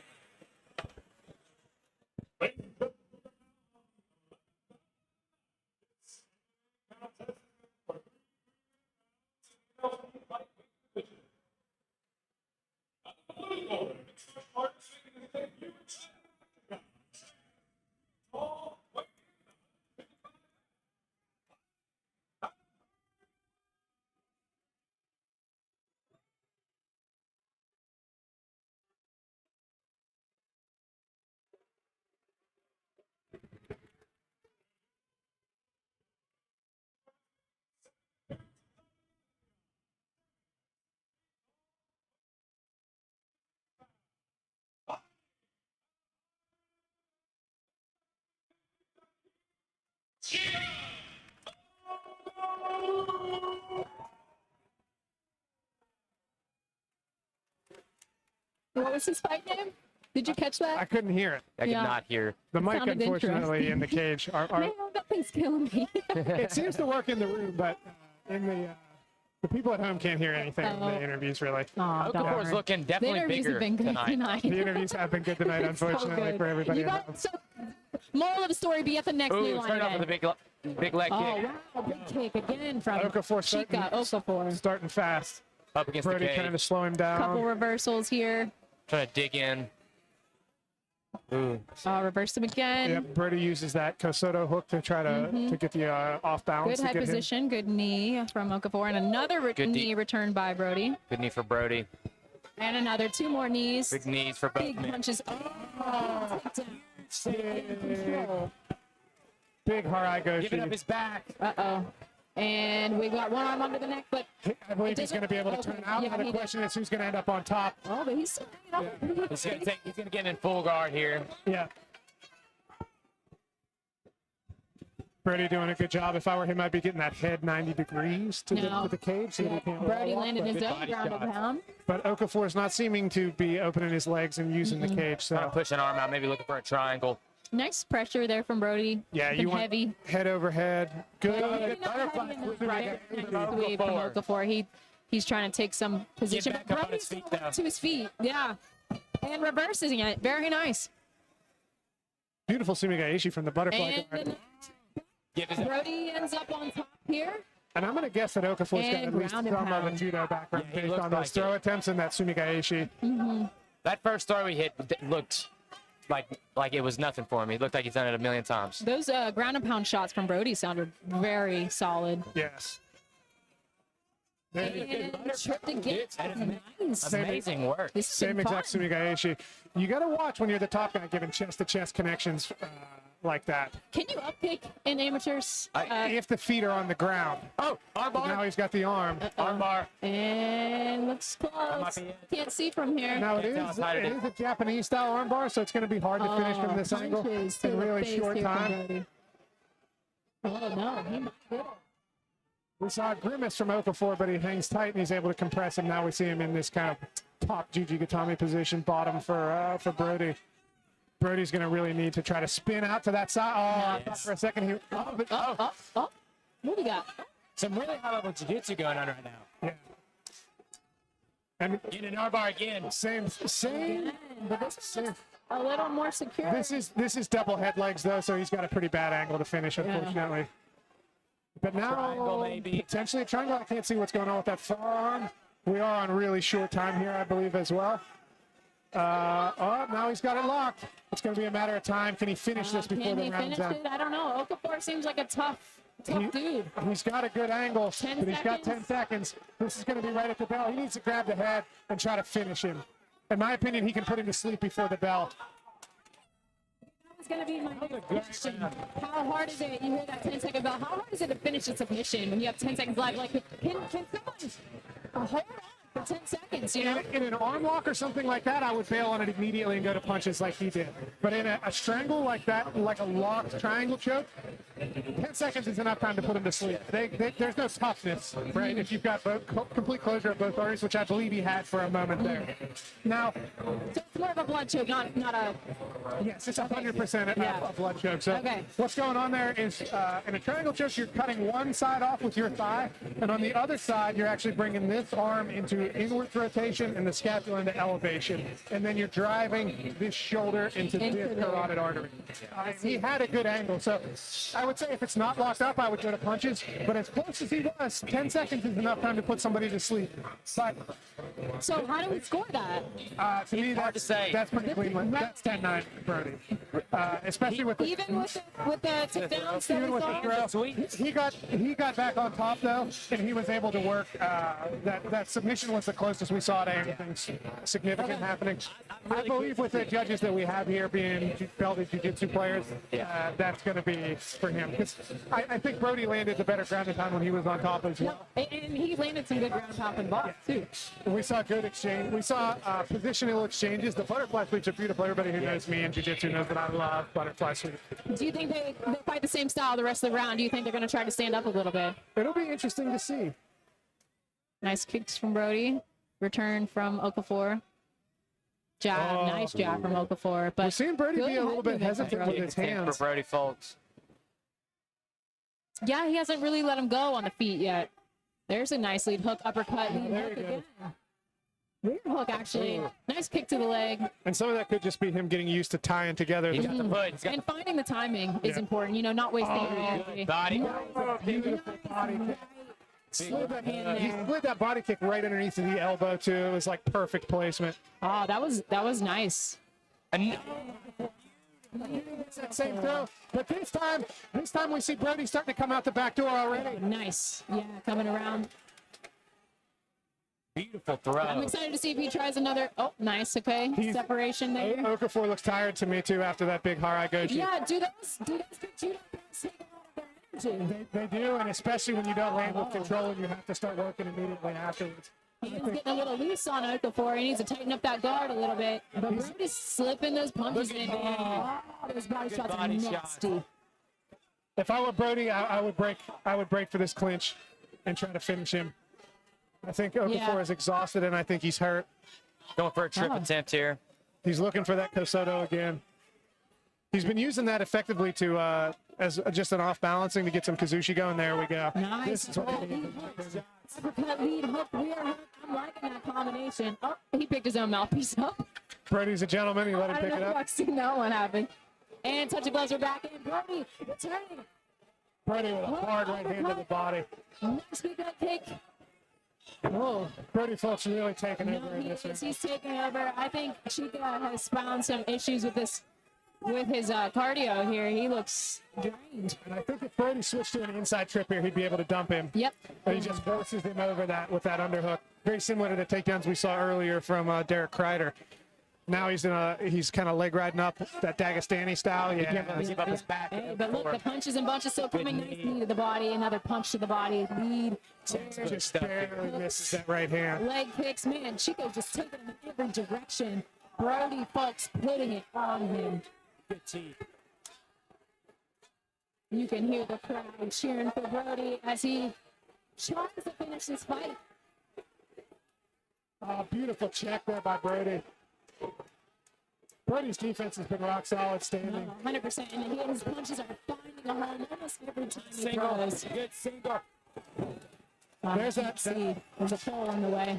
That was nearly another Sumigaeshi on the way down there from Okafur, but Brody was able to establish top position here. Looks like Okafur just trying to hold on to the end of the bell. It's definitely Brody close round. Oh, 100%. 100%. There's no questions asked. I mean, his punches, his accuracy, I wish we had a punch count because that accuracy had to be upwards of like 75%. I mean, if he was throwing, he'd land it clean. Even with the defense of Okafur, man, he was flipping them through. And that's the thing about Harai Gochi without a gi, right? If you have an underhook, it's one thing, but whenever you're just holding onto the head, that's why Brody, those last two attempts, he was able to come out the back door. Yeah. big impact, but Notice the corners. We got Brody standing.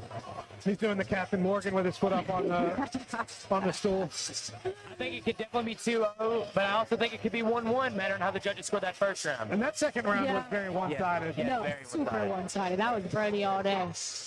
If we were in the the California amateur half point system, that would be at least I would say a 10 to 8.5.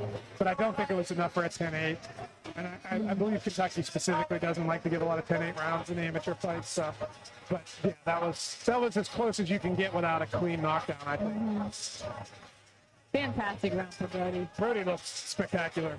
It was interesting, like you saw him not throwing any punches, and then he was like, "Oh yeah, I can throw punches," and then all of a sudden he looked spectacular. So how does Chica win this fight, man? I don't think he has the. I think Brody's defense is too good to knock out. So how does Chica come back from this? Get back to the ground. I think he needs to probably lure Brody into a firefight and hope to hit him with something big. I mean, at this point, that's really his only shot. I don't think he can outpoint him at this point. I think he's too tired to outpoint him. No. Even though that we might be looking at one round apiece, I don't think he can win this round on the scorecard. Like I said, that defense of Brody, man, it's going to be hard to combat that right now.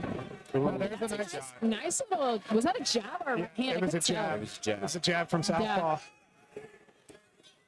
Is he southpaw? Did I miss that? He was switching back and forth. Okay. Yeah, that makes sense. Nice little jab to the body. Oh, and a little side kick. But Brody over top. Good He's jab. just waiting, man. Oh, Brody lands a nice Right. chopping right hand. Like you said, he's trying to escape out the back there.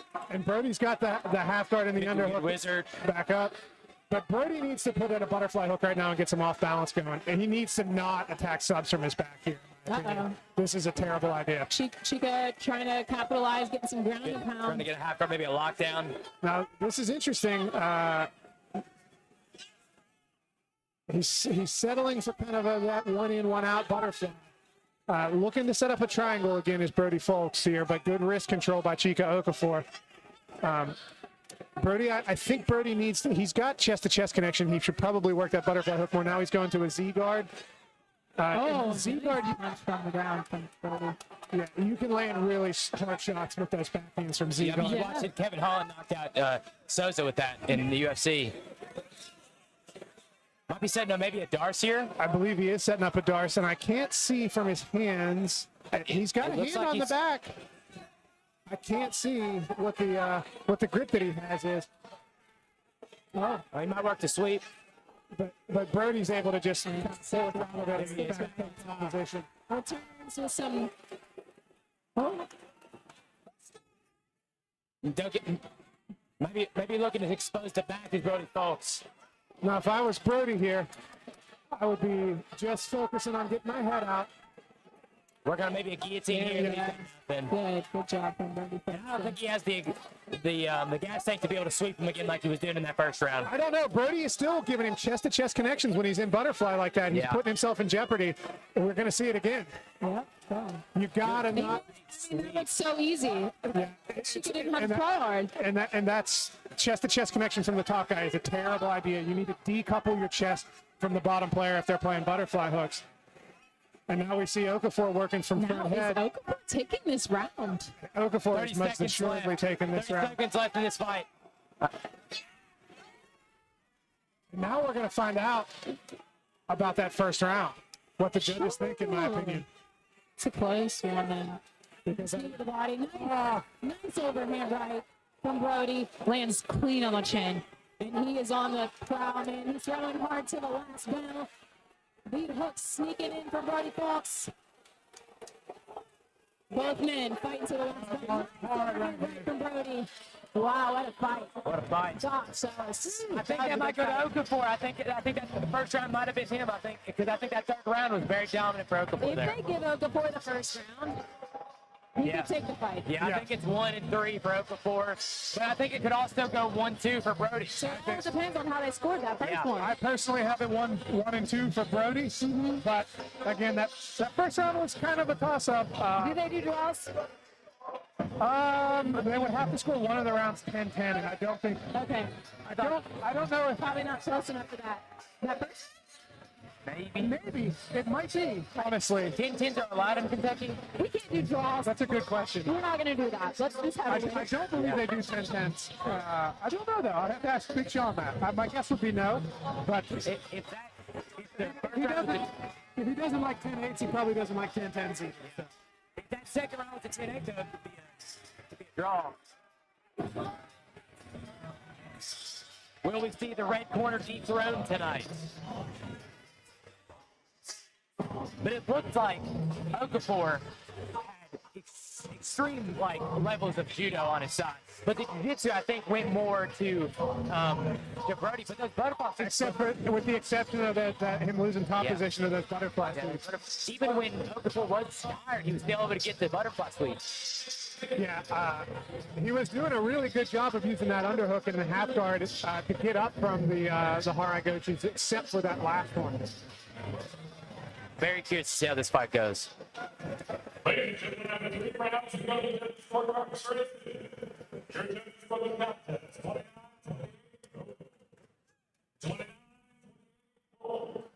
and 20.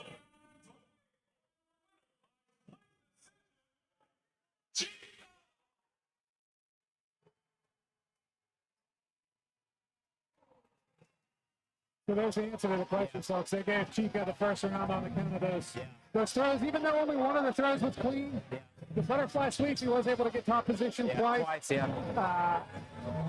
Chica landed some strong punches early. Both of these guys have some things to go home and work on, but phenomenal performance. Yeah.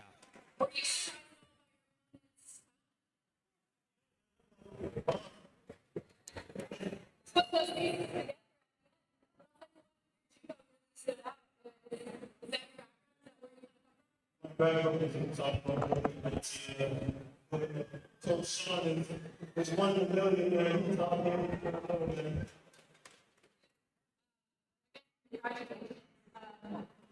What did you feel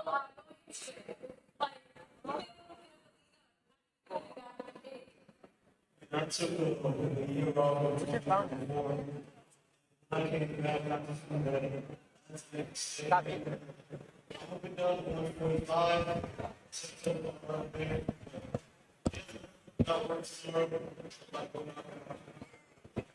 Awesome.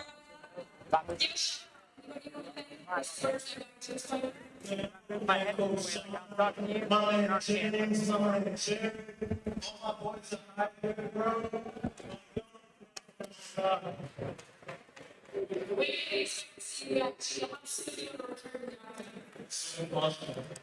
All right, let's hear everybody one more time. What do you think about the decision, Colin?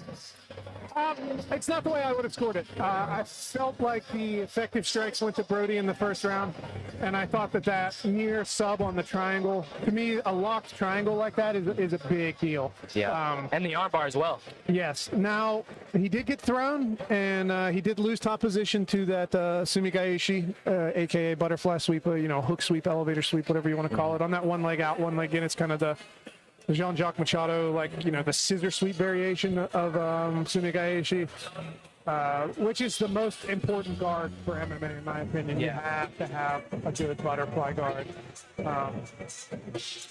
But, yeah, I personally thought that Brody won round 2 big, and I thought he won round 1. In my opinion, for me personally, convincingly, but maybe just a bit of bias there in terms of jiu-jitsu. Not bias towards Brody. I like Brody, but I don't like anybody more than I like fighting, you know what I mean? So, I do think that what Okafur did was exactly what he needed to do when he was going into that third round. He needed to get the fight to the ground. In my opinion, he definitely won the third round. He did exactly what he needed to do. I said I didn't think he could win on the cards if it went to that round just because how tired he was. He proved me wrong. Yeah. I would love to see him back in there soon. It's going to be great. Yeah. And now we've got Daryl Davis making his way into the cage. He's going to be fighting Ethan Baker. I'm excited for this one.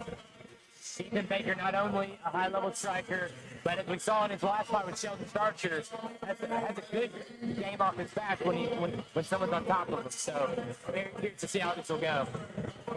But Daryl Davis, again, a guy I don't know a lot about, but I think We've learned a lot about him at this stage. I think this is definitely going to be a fight that goes to a finish.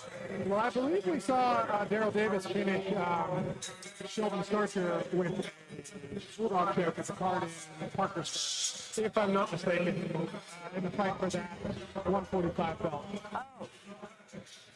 If I'm not mistaken, yes. Yeah, it went down as a rear naked choke. I believe it was actually, it wasn't even a bulldog choke. It was, he kind of finished that. Have you ever seen it? It's called the death clutch, some people will call it. It's like a top half guard rear naked choke. Brock Lesnar used to play with it. He never used it in a fight, but one of his students, Cole Conrad, was able to get some finishes with that, which is why they called it the death clutch, because that was the sponsor of that too. A pretty uncommon sub, but yeah, it's basically like it's almost like a neck crank RNC, but from top half guard, right? So you're in top half guard, they're trying to turn away, and you cross face and hit the RNC grip and finish it. And he was able to finish Sheldon from there.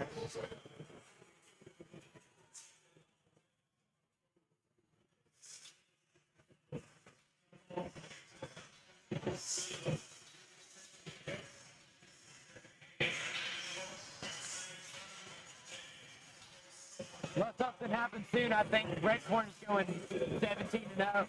Yeah, bro, he definitely got some Red Corner good luck on that last decision.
Big experience advantage coming in here from Daryl Davis Jr. as well, 7-6.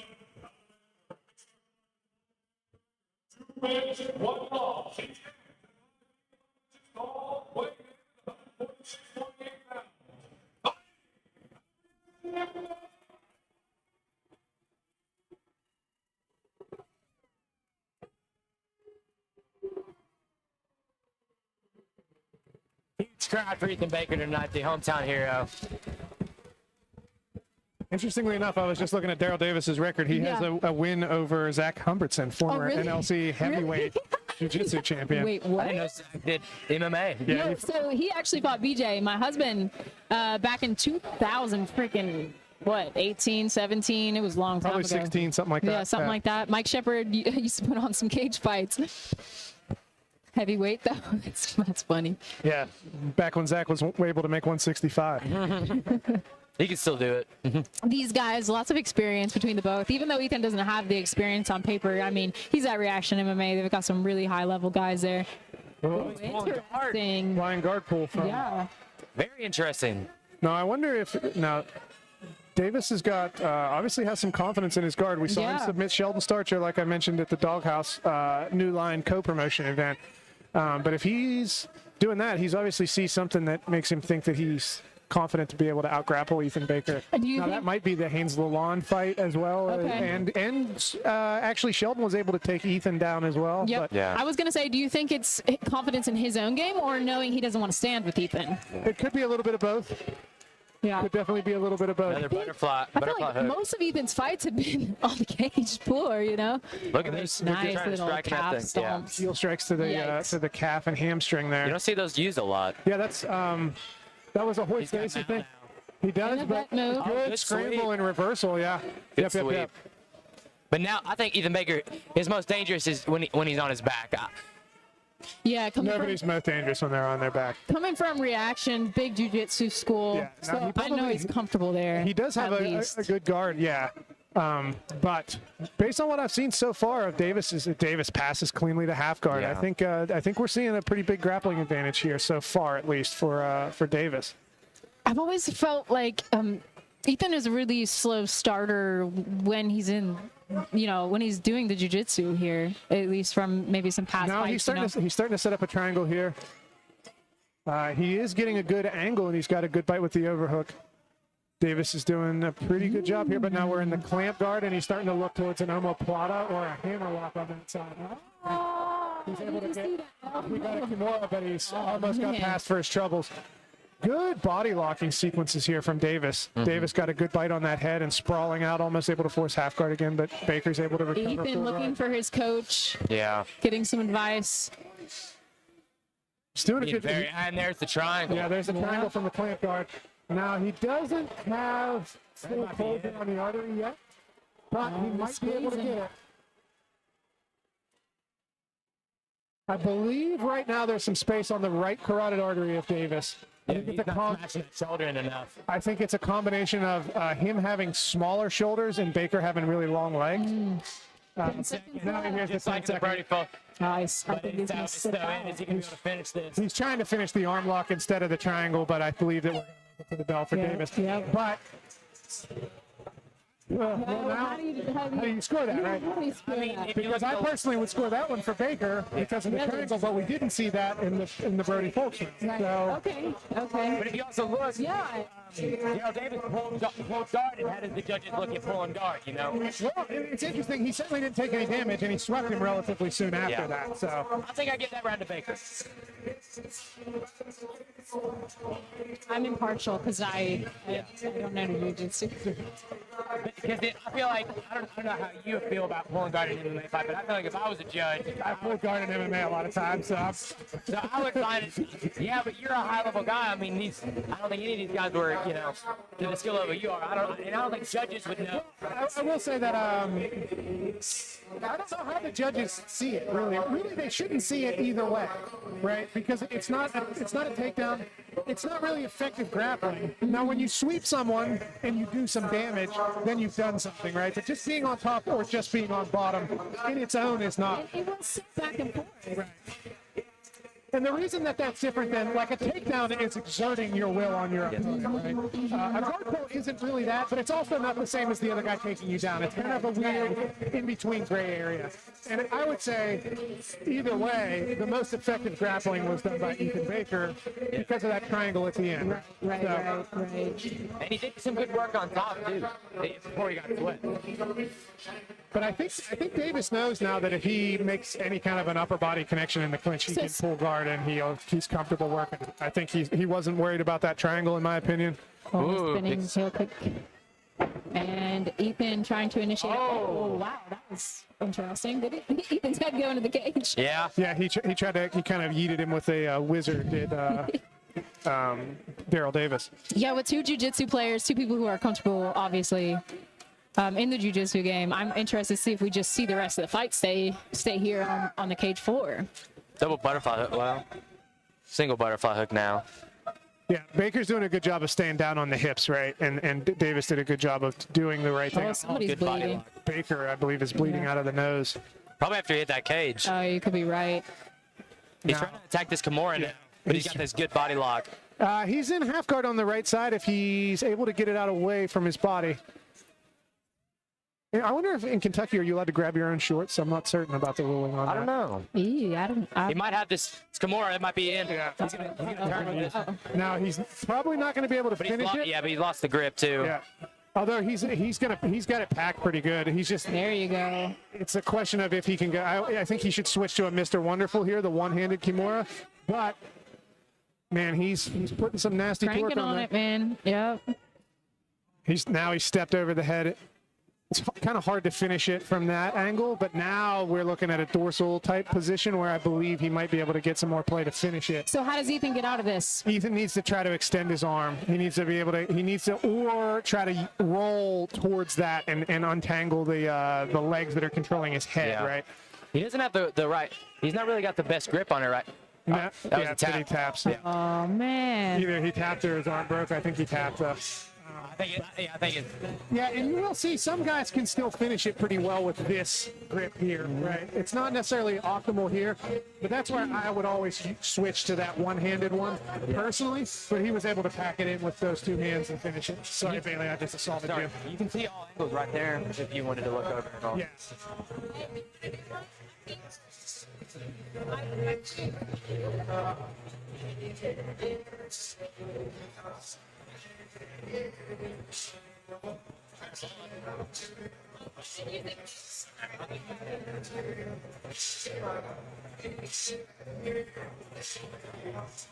Very impressed with the jiu-jitsu. Yeah. I'll tell you what, props also to Ethan Baker for taking someone with such a higher experience level. I mean, 3 fights versus 13 fights, that's a big feat. So I think Ethan's going to grow from that. I really do. And Daryl looks to me to be the right size for a good 45er. He's long, lean, he's strong. Yeah. Baker looked like he might be just a bit more meaty, but right. Really impressive stuff from him, setting up that Kimura from closed guard, going to half guard to get the finish, using the sweep, staying on top. Right, it's very difficult sometimes to stay on top with that Kimura grip whenever you aren't able to step over the head, and then eventually he was able to step over the head and pack it in. Oh boy. Oh boy. Ladies and gentlemen, we've got a kerfuffle in the stands here. Not sure what's going on there. Ladies and gentlemen, your referee on the 7 minutes to this bout. Round 2, 1 force.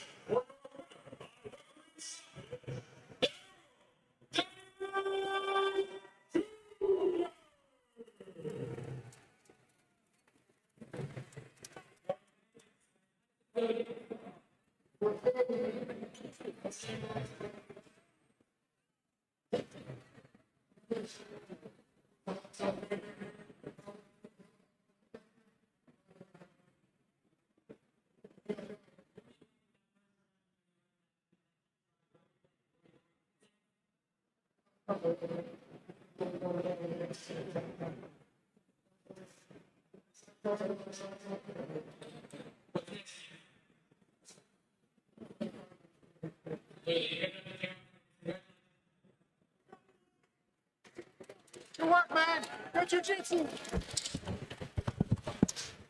Impressive stuff from Daryl Davis. And yeah, I'm not sure what's going on, ladies and gentlemen. Like half the crowd kind of ran out the door to the one side of the room. But yeah, I don't know. Maybe somebody's scrapping, but I don't see any of the big scary athletic commissioners here in Kentucky going out and breaking people up. So I'm assuming that they've already got it under control. If you've not seen the athletic commissioners here in Kentucky, Big Sean looks like what G.I. Joe aspires to be when he grows up. So he's probably pretty good at resolving any conflicts. It's interesting too. I wonder what caused the cut during the previous fight, or the broken nose of Ethan Baker. It looked to me like it was like he did get face planted into the cage with that laser toss from Daryl Davis.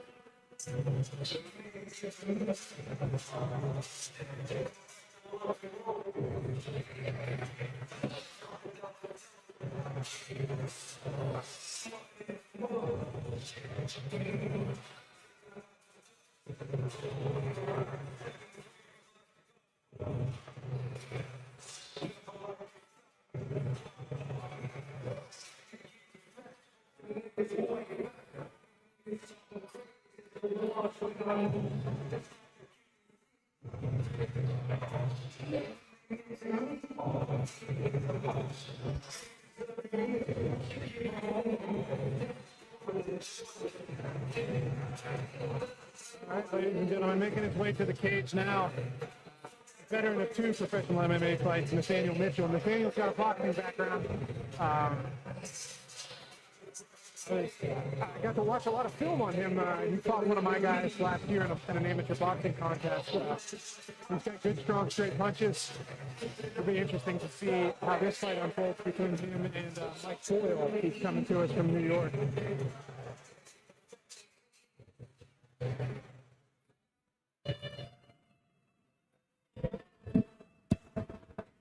Making his way to the cage now, Mike Boyle. When I see Michael Bole, I see a future UFC fighter. I mean, his last performance, I think it was only a month ago. I think his last time in the NFC cage in Gatlinburg, he did amazing.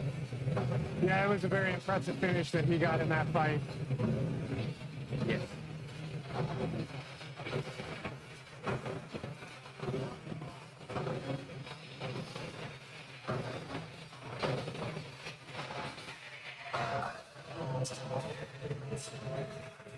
His professional debut was May 10th, so he's not wasting any time. Right? He's already in the third fight of the year. He had that good finish of NFC, Devin Paulson. Yeah.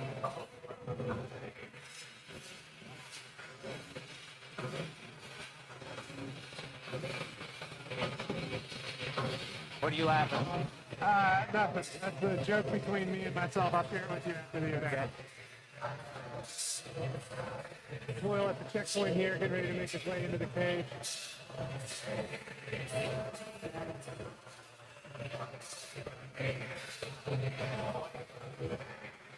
Very high level corner. I believe he's fighting out of Yonkers in New York. If the arena is the gym. I think they're an RGA affiliate maybe. But either way, a very high level gym of their own, on their own accord. But with that last fight, that Ethan Baker fight, I was double checking.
Well, this will be interesting to see if Boyle is trying to get some more time and some experience on his feet. He might stay standing and exchange with Mitchell for a little while.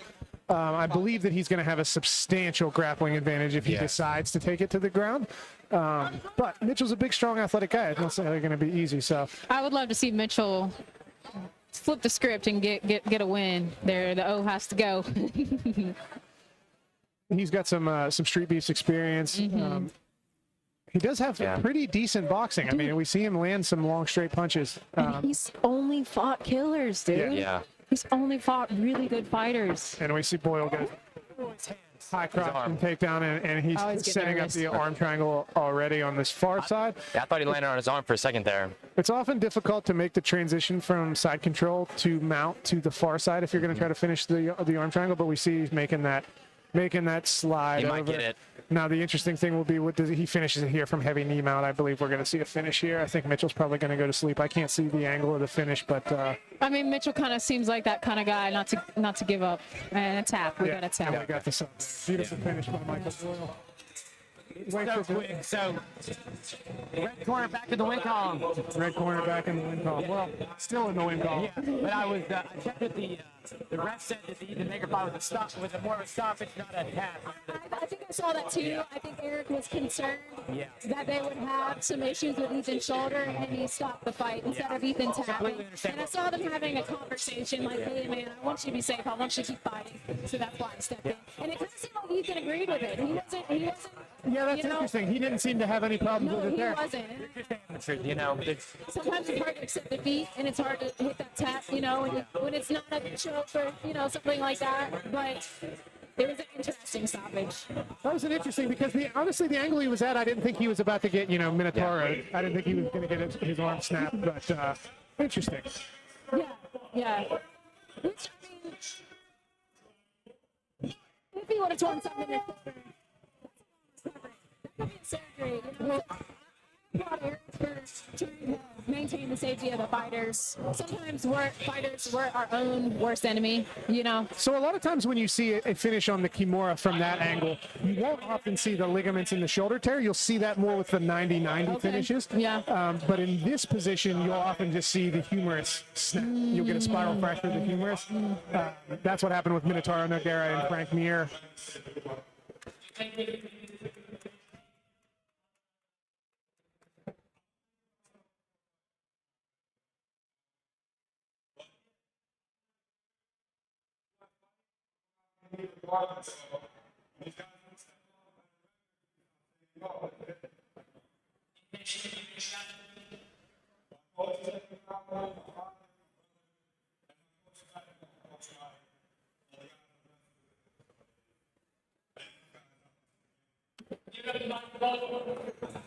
Beautiful performance again turned in by Michael Boyle. Absolutely flawless. I mean, beautiful shot on the high cross. Was able to finish with across the body. Yep. And so he advances to 3-0 pro middleweight. Yeah. Promising young career. Yeah. It seems like he's doing things right. It seems like he's picking appropriate opponents. Yeah. And shout out to Mitchell for taking the fight. 100%. I mean, for being the appropriate and like opponent. I said, from my experience, Mitchell's not going to say no to a fight. No. It doesn't matter if the guy's got he's 100 more fights. Mitchell's going to fight. So props to him for that. That takes a lot of guts going up against someone who you know outskills you. But I think for that very reason, eventually Nathaniel Mitchell's going to get his opportunity. I think he's going to become one of those journeymen. He's going to see every style, and I think eventually he's going to be able to adjust. Yeah, and I think we might get to see him with some lower level pros. I think he's better than his record shows. Yeah. We have Eli Meford coming out of the blue corner. Yeah. This is a pro featherweight MMA match. Yeah. We have 3 5-minute rounds upcoming. Very excited for this fight. We've seen Kendall Young a lot here. Yeah, I love Kendall. Mm-hmm. Kind of reaction, right? Yes, sir. Yes. I can't remember who he fought last. That's a good question. I'll look it up. Yeah, since you got the tapology out. His last was that submission win over James Bollinger. The shoulder thing.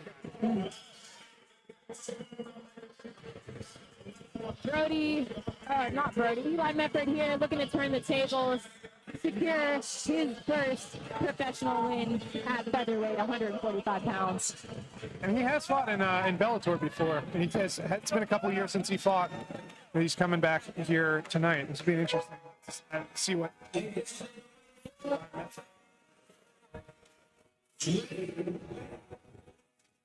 And again, like we said before, coming out of the red corner, we have Kendall Young.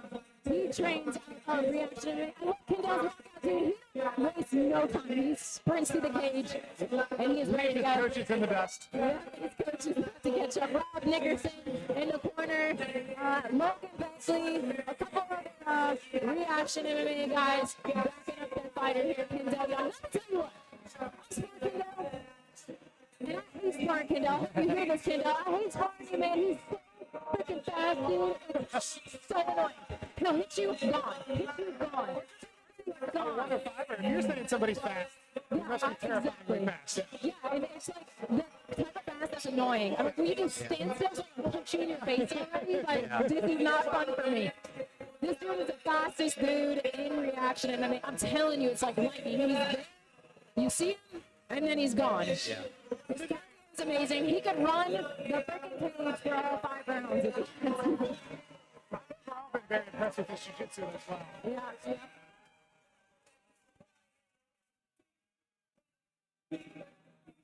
Looks to me like he's going to have a slight reach advantage. Yeah, he does have pretty long arms for being a shorter guy. Meford seems to have that the kind of the Hani Yahya build, the shorter arms, longer torso that you see a lot of really good grapplers have. Yep.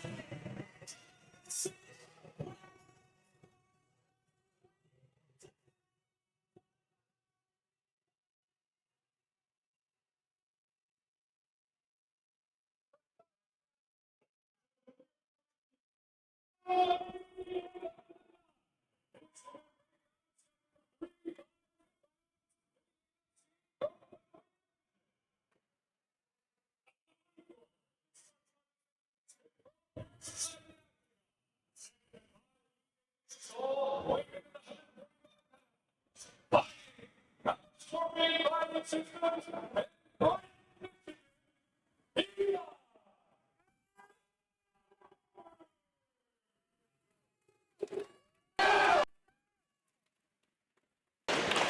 opponent, out of the ring corner, a mixed martial artist making his 8th pro appearance inside the octagon. Standing at 5 feet 7 inches tall, weighing in at 145 pounds. Fighting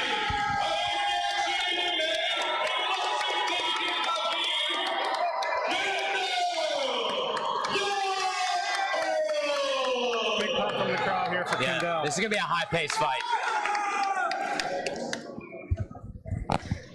Oh yeah, these guys are going to be fast. Both of them. I expect it to be really scrappy in the beginning.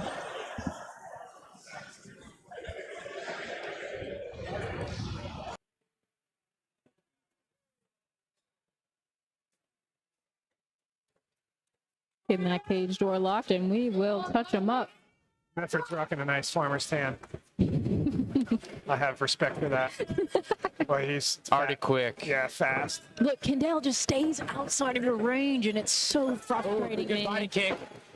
Good body kick and an entrance there. But him Kendall bringing some serious pressure. But it looks calculated. It doesn't look too rushed. Well, that was an interesting. He kind of took a shot, but ended up in top front head himself, but abandoned the grappling pretty quickly. I think, from what I know of Kendall, if he had to choose, he's going to keep it on the feet. He's just so fast. He likes to kick. He likes to use his punches. He landed that outside leg kick right on the perfect spot too.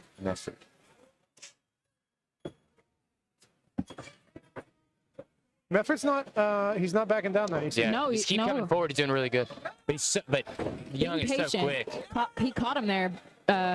Eli caught him just a little bit there on the chin a second ago. He did eat a left hand from Kendall there.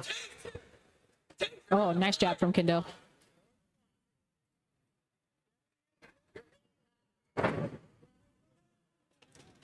Oh, nice shot. More punches from Kendall. He kind of runs in. It looks like a good guillotine. It's arm in though. He had a very good. He had a good. I think he's shimmying out. Yeah, I suspect that he'll probably be all right. The very difficult to finish an arm in, low risk guillotine. Yeah. On a high level guy, and we saw Meford hit a nice single leg into an outside trip finish. Yeah. He's trying to pin the leg and pass. Yeah, I believe he's going to. Although he is passing. Yeah, there we go. Now we see him starting to backstep towards the side that he actually wants to go to. He really needs to address that arm. Yeah. And now we see perhaps a bit of Von Flew or the shoulder lock there. He needs to get that arm out of there. Yeah, I believe he's got his hands connected. We see Young. Young is in a bad spot. Wow. Really good. He just muscled him up in there, basically. He did. He just kind of framed his hip. Yeah, those forced Meford to do a cartwheel. Good job staying on top and keeping in control there by Meford. That means he let go. That's exactly the same arm triangle we set up we saw in the last fight there. That is very tight. Young might go out here. Young's not able to get out. He's out.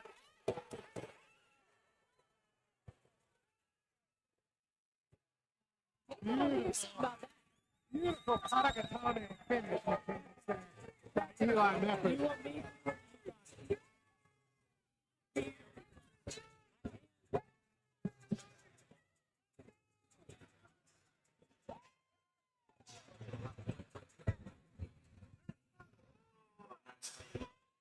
Wow, I was surprised by that.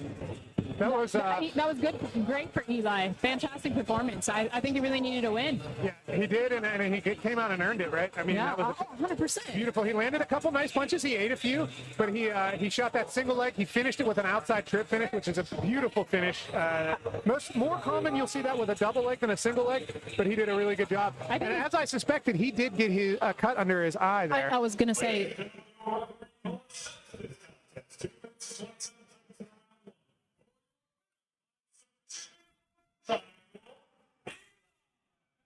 I was gonna say it kind of seemed like Eli saw the speed and realized we don't want to stay with Kendall. Yeah. Let's do this on the ground. Smart adjustment.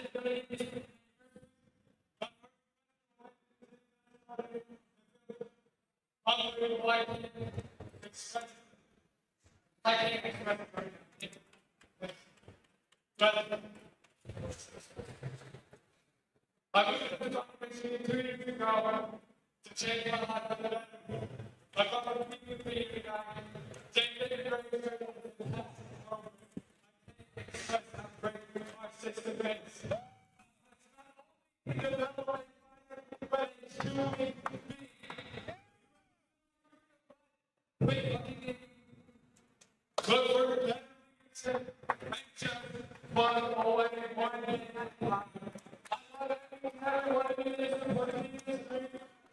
so much.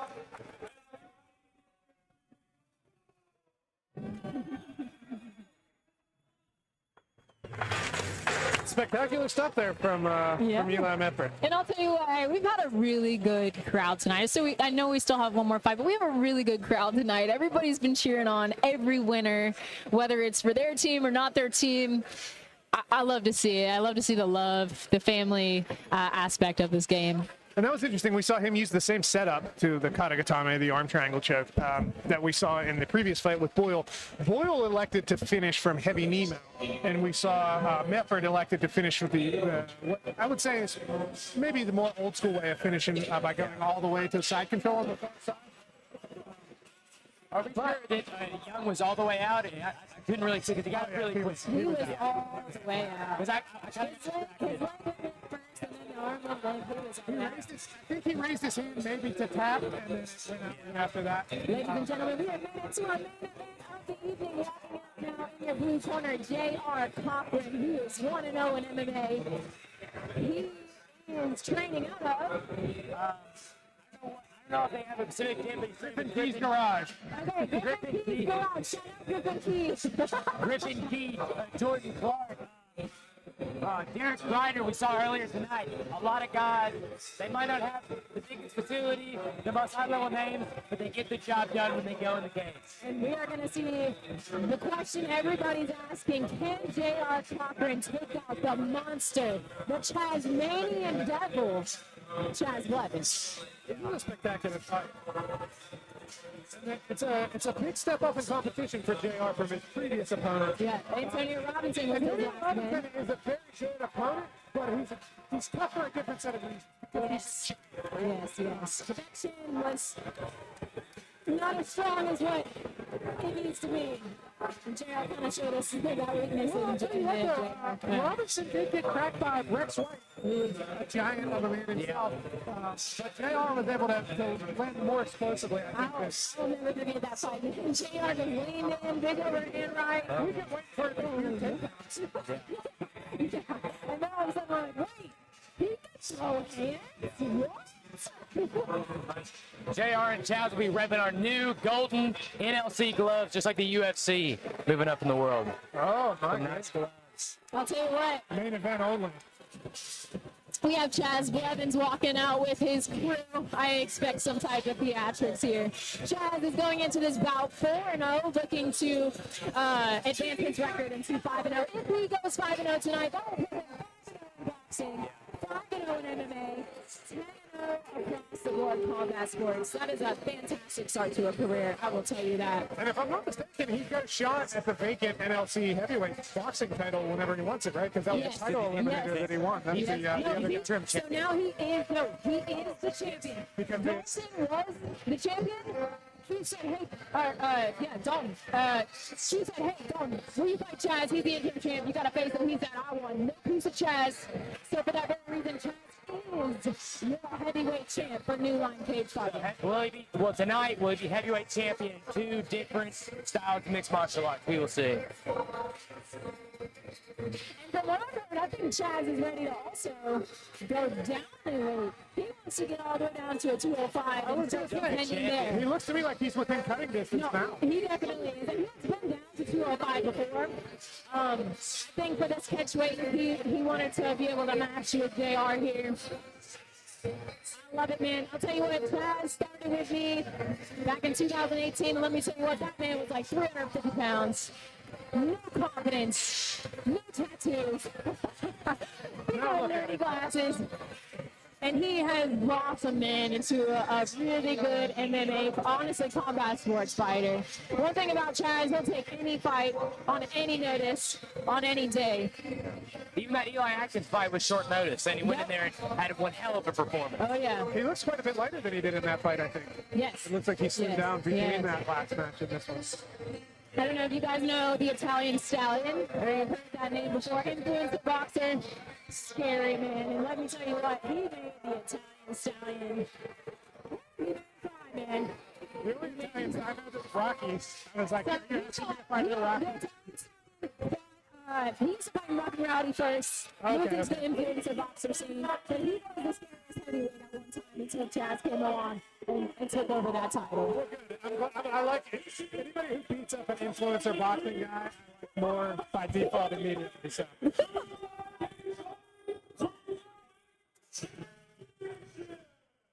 I'm nervous. Woo. Can't stand up for this one.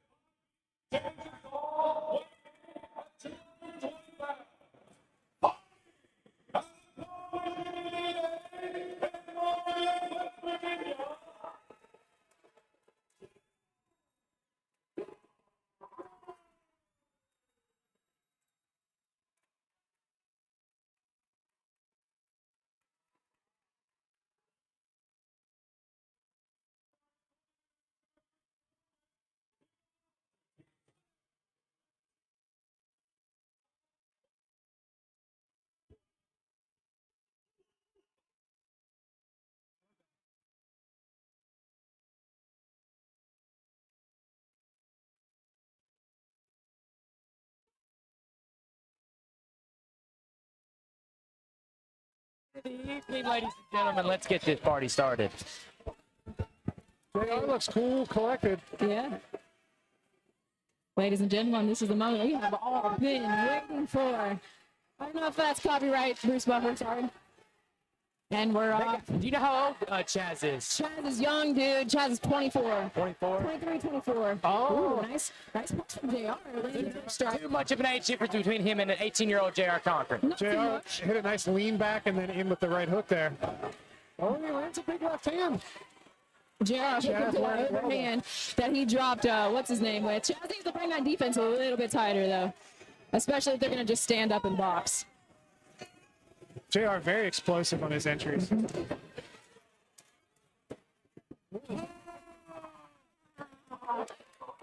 was awesome. That's a highlight, man. That was a big left hand landed by JR. Chaz has a strong chin, ladies and gentlemen. Big knee from JR. Man, I'll tell you what, JR is coming out, and he is showing out. This is fun. Chaz has eaten a couple of hard left hands already. We see some swelling on the orbital there. I mean, honestly, J.R. Cochran's landed more punches so far. J.R. Cochran's looking amazing in here. Quick. No. It's go, Chaz is man. He's got a big choke. He's got a big choke.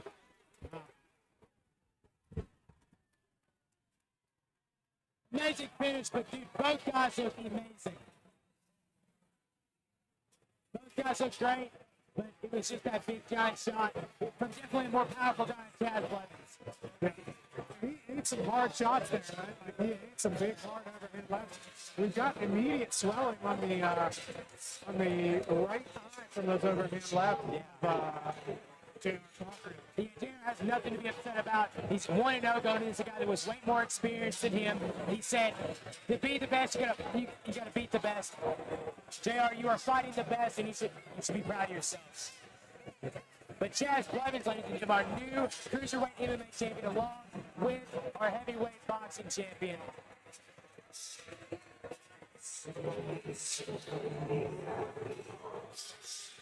All right, ladies and gentlemen, we'll turn it over to the ringside announcer for the official decision.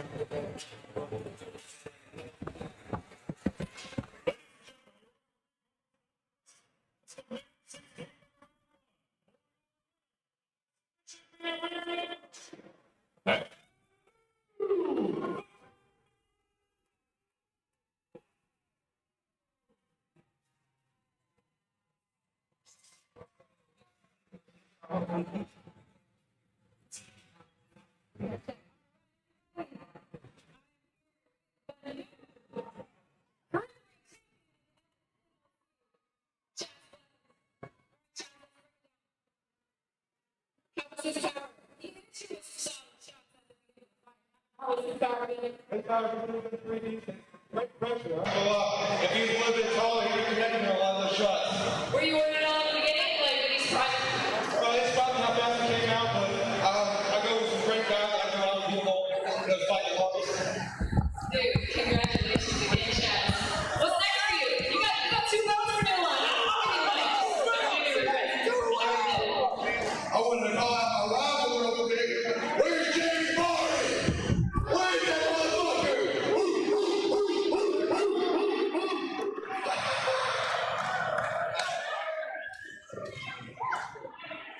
So what's next? You didn't answer my question. What's next for you? I got next to me on my boss, I guess, a couple months in December, maybe. That's all. Chaz, congrats again. I don't even know what to say other than congratulations. You earned it, man. Worked really hard. Work's getting up.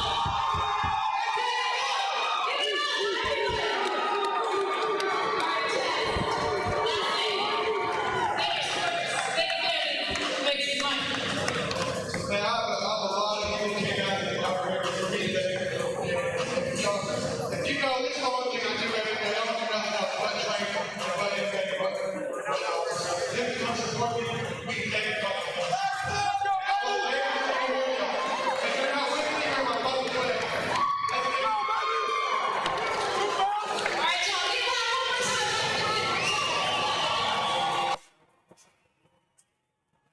C37 for you, ladies and gentlemen. All right, ladies and gentlemen, another spectacular night of fights. Couple new belts. We're signing off. Have a good night, everybody. See you guys.